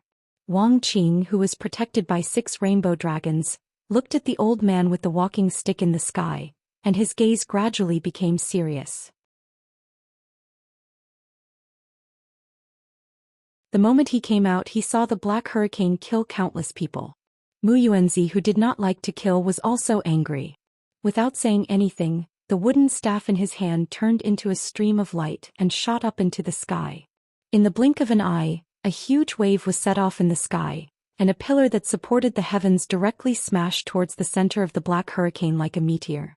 Jin Tai and Bai Qi, who were hiding in the distance, suddenly saw a terrifyingly huge wooden staff appear in the sky. Bai Qi's pupils suddenly shrank, while Jin Tai laughed loudly and clapped his hands, saying, "Wonderful, wonderful. We finally summoned old Mu. Let's go help old Mu." The two of them immediately turned into streams of light and quickly returned. With a loud bang, the heaven and earth shook. The huge wooden staff pierced into the black hurricane and directly scattered the fierce hurricane. With one move, it broke the fierce hurricane that no one could block. Wu Feng, who was hiding inside, vomited a mouthful of blood on the spot, and was sent flying 1,000 meters away. After breaking through the hurricane, the huge staff stabbed into the ground with a boom, and the ground immediately split into pieces, creating deep ravines. The brown wooden staff that stood between the heaven and earth was simple and unadorned, but it was majestic and awe-inspiring. Mu Yuanzi was standing on the head of the high staff, looking down disdainfully. Wang Qing, whose blue robes fluttered in the wind, was shocked. His long hair fluttered in the wind, and he raised his head to look at the person standing on the head of the staff. He did not expect the other party to break the wind god's staff with one move and heavily injure his father. He immediately activated the sword art, and with a flick of his sleeve, the 6 rainbow dragons immediately roared and attacked. Mu Yuanzi, who was about to be besieged by the 6 dragons, stood there indifferently. Azure light suddenly erupted from the head of the staff beneath his feet. 6 thick ancient vines shot out from the head of the staff in the blink of an eye, wrapping themselves around the necks of the 6 rainbow dragons with lightning speed. No matter how much the 6 dragons struggled, they were unable to break free. It was a spectacular scene of dragons being tied up in the sky. Without the interference of the hurricane, De Mingluan and Yu Qianchou, who were hiding in the canopy of the ancient language tree, saw the battle clearly. The two of them looked at each other, unable to conceal the shock in their eyes. Although the two of them knew that Mu Yuanzi was definitely very powerful, they did not expect that he would be able to suppress Wang Qing and Wu Feng with just one move. Yu Qianchou had originally wanted to ask Bai Chongqun to help him deal with Mu Yuanzi so that he could devour him, but after seeing this scene he immediately dispelled that thought. Without a doubt, the current Bai Chongqun was clearly not Mu Yuanzi's match. Seeing that his six-dragon snow blue sword was trapped, Wang Qing flung his blue robes and sword into the sky, floating at the same level as Mu Yuanzi. He said solemnly, "I did not expect such a powerful expert to be hidden in the ancient forest. Who exactly are you?" Mu Yuanzi snorted coldly and said, "Ignorant juniors, even the number one expert of the three realms, the demon god, had to be courteous when he saw this old man. No matter how arrogant the demon god was in the three realms, he would never come to my ancient forest to act so presumptuously. You guys sure are audacious. Do you really think that this old man has a good temper and will not start a massacre? Even the demon god had to be courteous?" Wang Qing was shocked once more and he sized up Mu Yuanzi with a bewildered gaze. Why have I never heard of such a formidable expert in the immortal dimension? In a blink of an eye, he slightly understood why Jin Tai's forces had never invaded the ancient forest after so many years of ruling over the immortal dimension, and he also understood why Jin Tai and Bai Qi had lured him and his father to the ancient forest. It turned out that such a formidable figure was hiding here. So it's a hidden expert. Wang Qing cupped his hands and bowed. "This junior is the sect master of Heartless Palace, Wang Qing. I didn't mean to offend senior, but I was actually tricked here by Jin Tai and Bai Qi. I hope senior can be magnanimous." "You're that Wang Qing who overthrew Jin Tai Immortal Palace." Mu Yuanzi interrupted him and he recalled what Yu Qianchou had said to him earlier. He immediately snorted coldly and said, "Good. You really made things difficult for this old man. It's not difficult for me to be magnanimous, and this old man isn't someone who likes to kill, but you dared to act violently in my ancient forest. If I don't punish you, won't my ancient forest be trampled by others in the future?" As he spoke, he glanced at the six-bound rainbow dragons and realized that they were not ordinary treasures. He resolutely shouted, "Leave behind your weapons as punishment and swear never to set foot in my ancient forest again. If you do that, I can let you go." Wang Qing's breath froze. He couldn't leave the six-dragon snow blue sword behind, and he couldn't hand over his father's divine wind staff either. Otherwise, even if he and his father joined forces, they wouldn't be a match for either Jin Tai or Bai Qi. As long as he handed over the treasures he relied on, he wouldn't be far from death. Jin Tai and Bai Qi would definitely retaliate, and this was equivalent to handing over the lives of the father and son, so how could he agree? "Old man Mu. We can't let them go like this." Jin Tai's voice came from afar and a golden and white light flashed over. Jin Tai, who was holding the golden cloud rod, and Bai Qi, who was controlling the obsidian light mirror, appeared at the same time. Together with Mu Yuanzi, they trapped Wang Qing in the center. Bai Qi was solemnly examining Mu Yuanzi, but Jin Tai looked at Wang Qing and laughed wildly. "Wang Qing, you probably didn't even dream that this day would come. Today I'm going to make you and your father spit out everything you've eaten, including interest." You're tuning in to the Dreamy Chapters YouTube channel. We're so grateful for your support, and don't forget to subscribe to join us on this incredible journey through captivating stories. Your generosity through donations truly makes a world of difference, as it's the primary source of revenue that allows me to expand and enhance this channel for you. Thank you from the bottom of my heart for being a part of this adventure.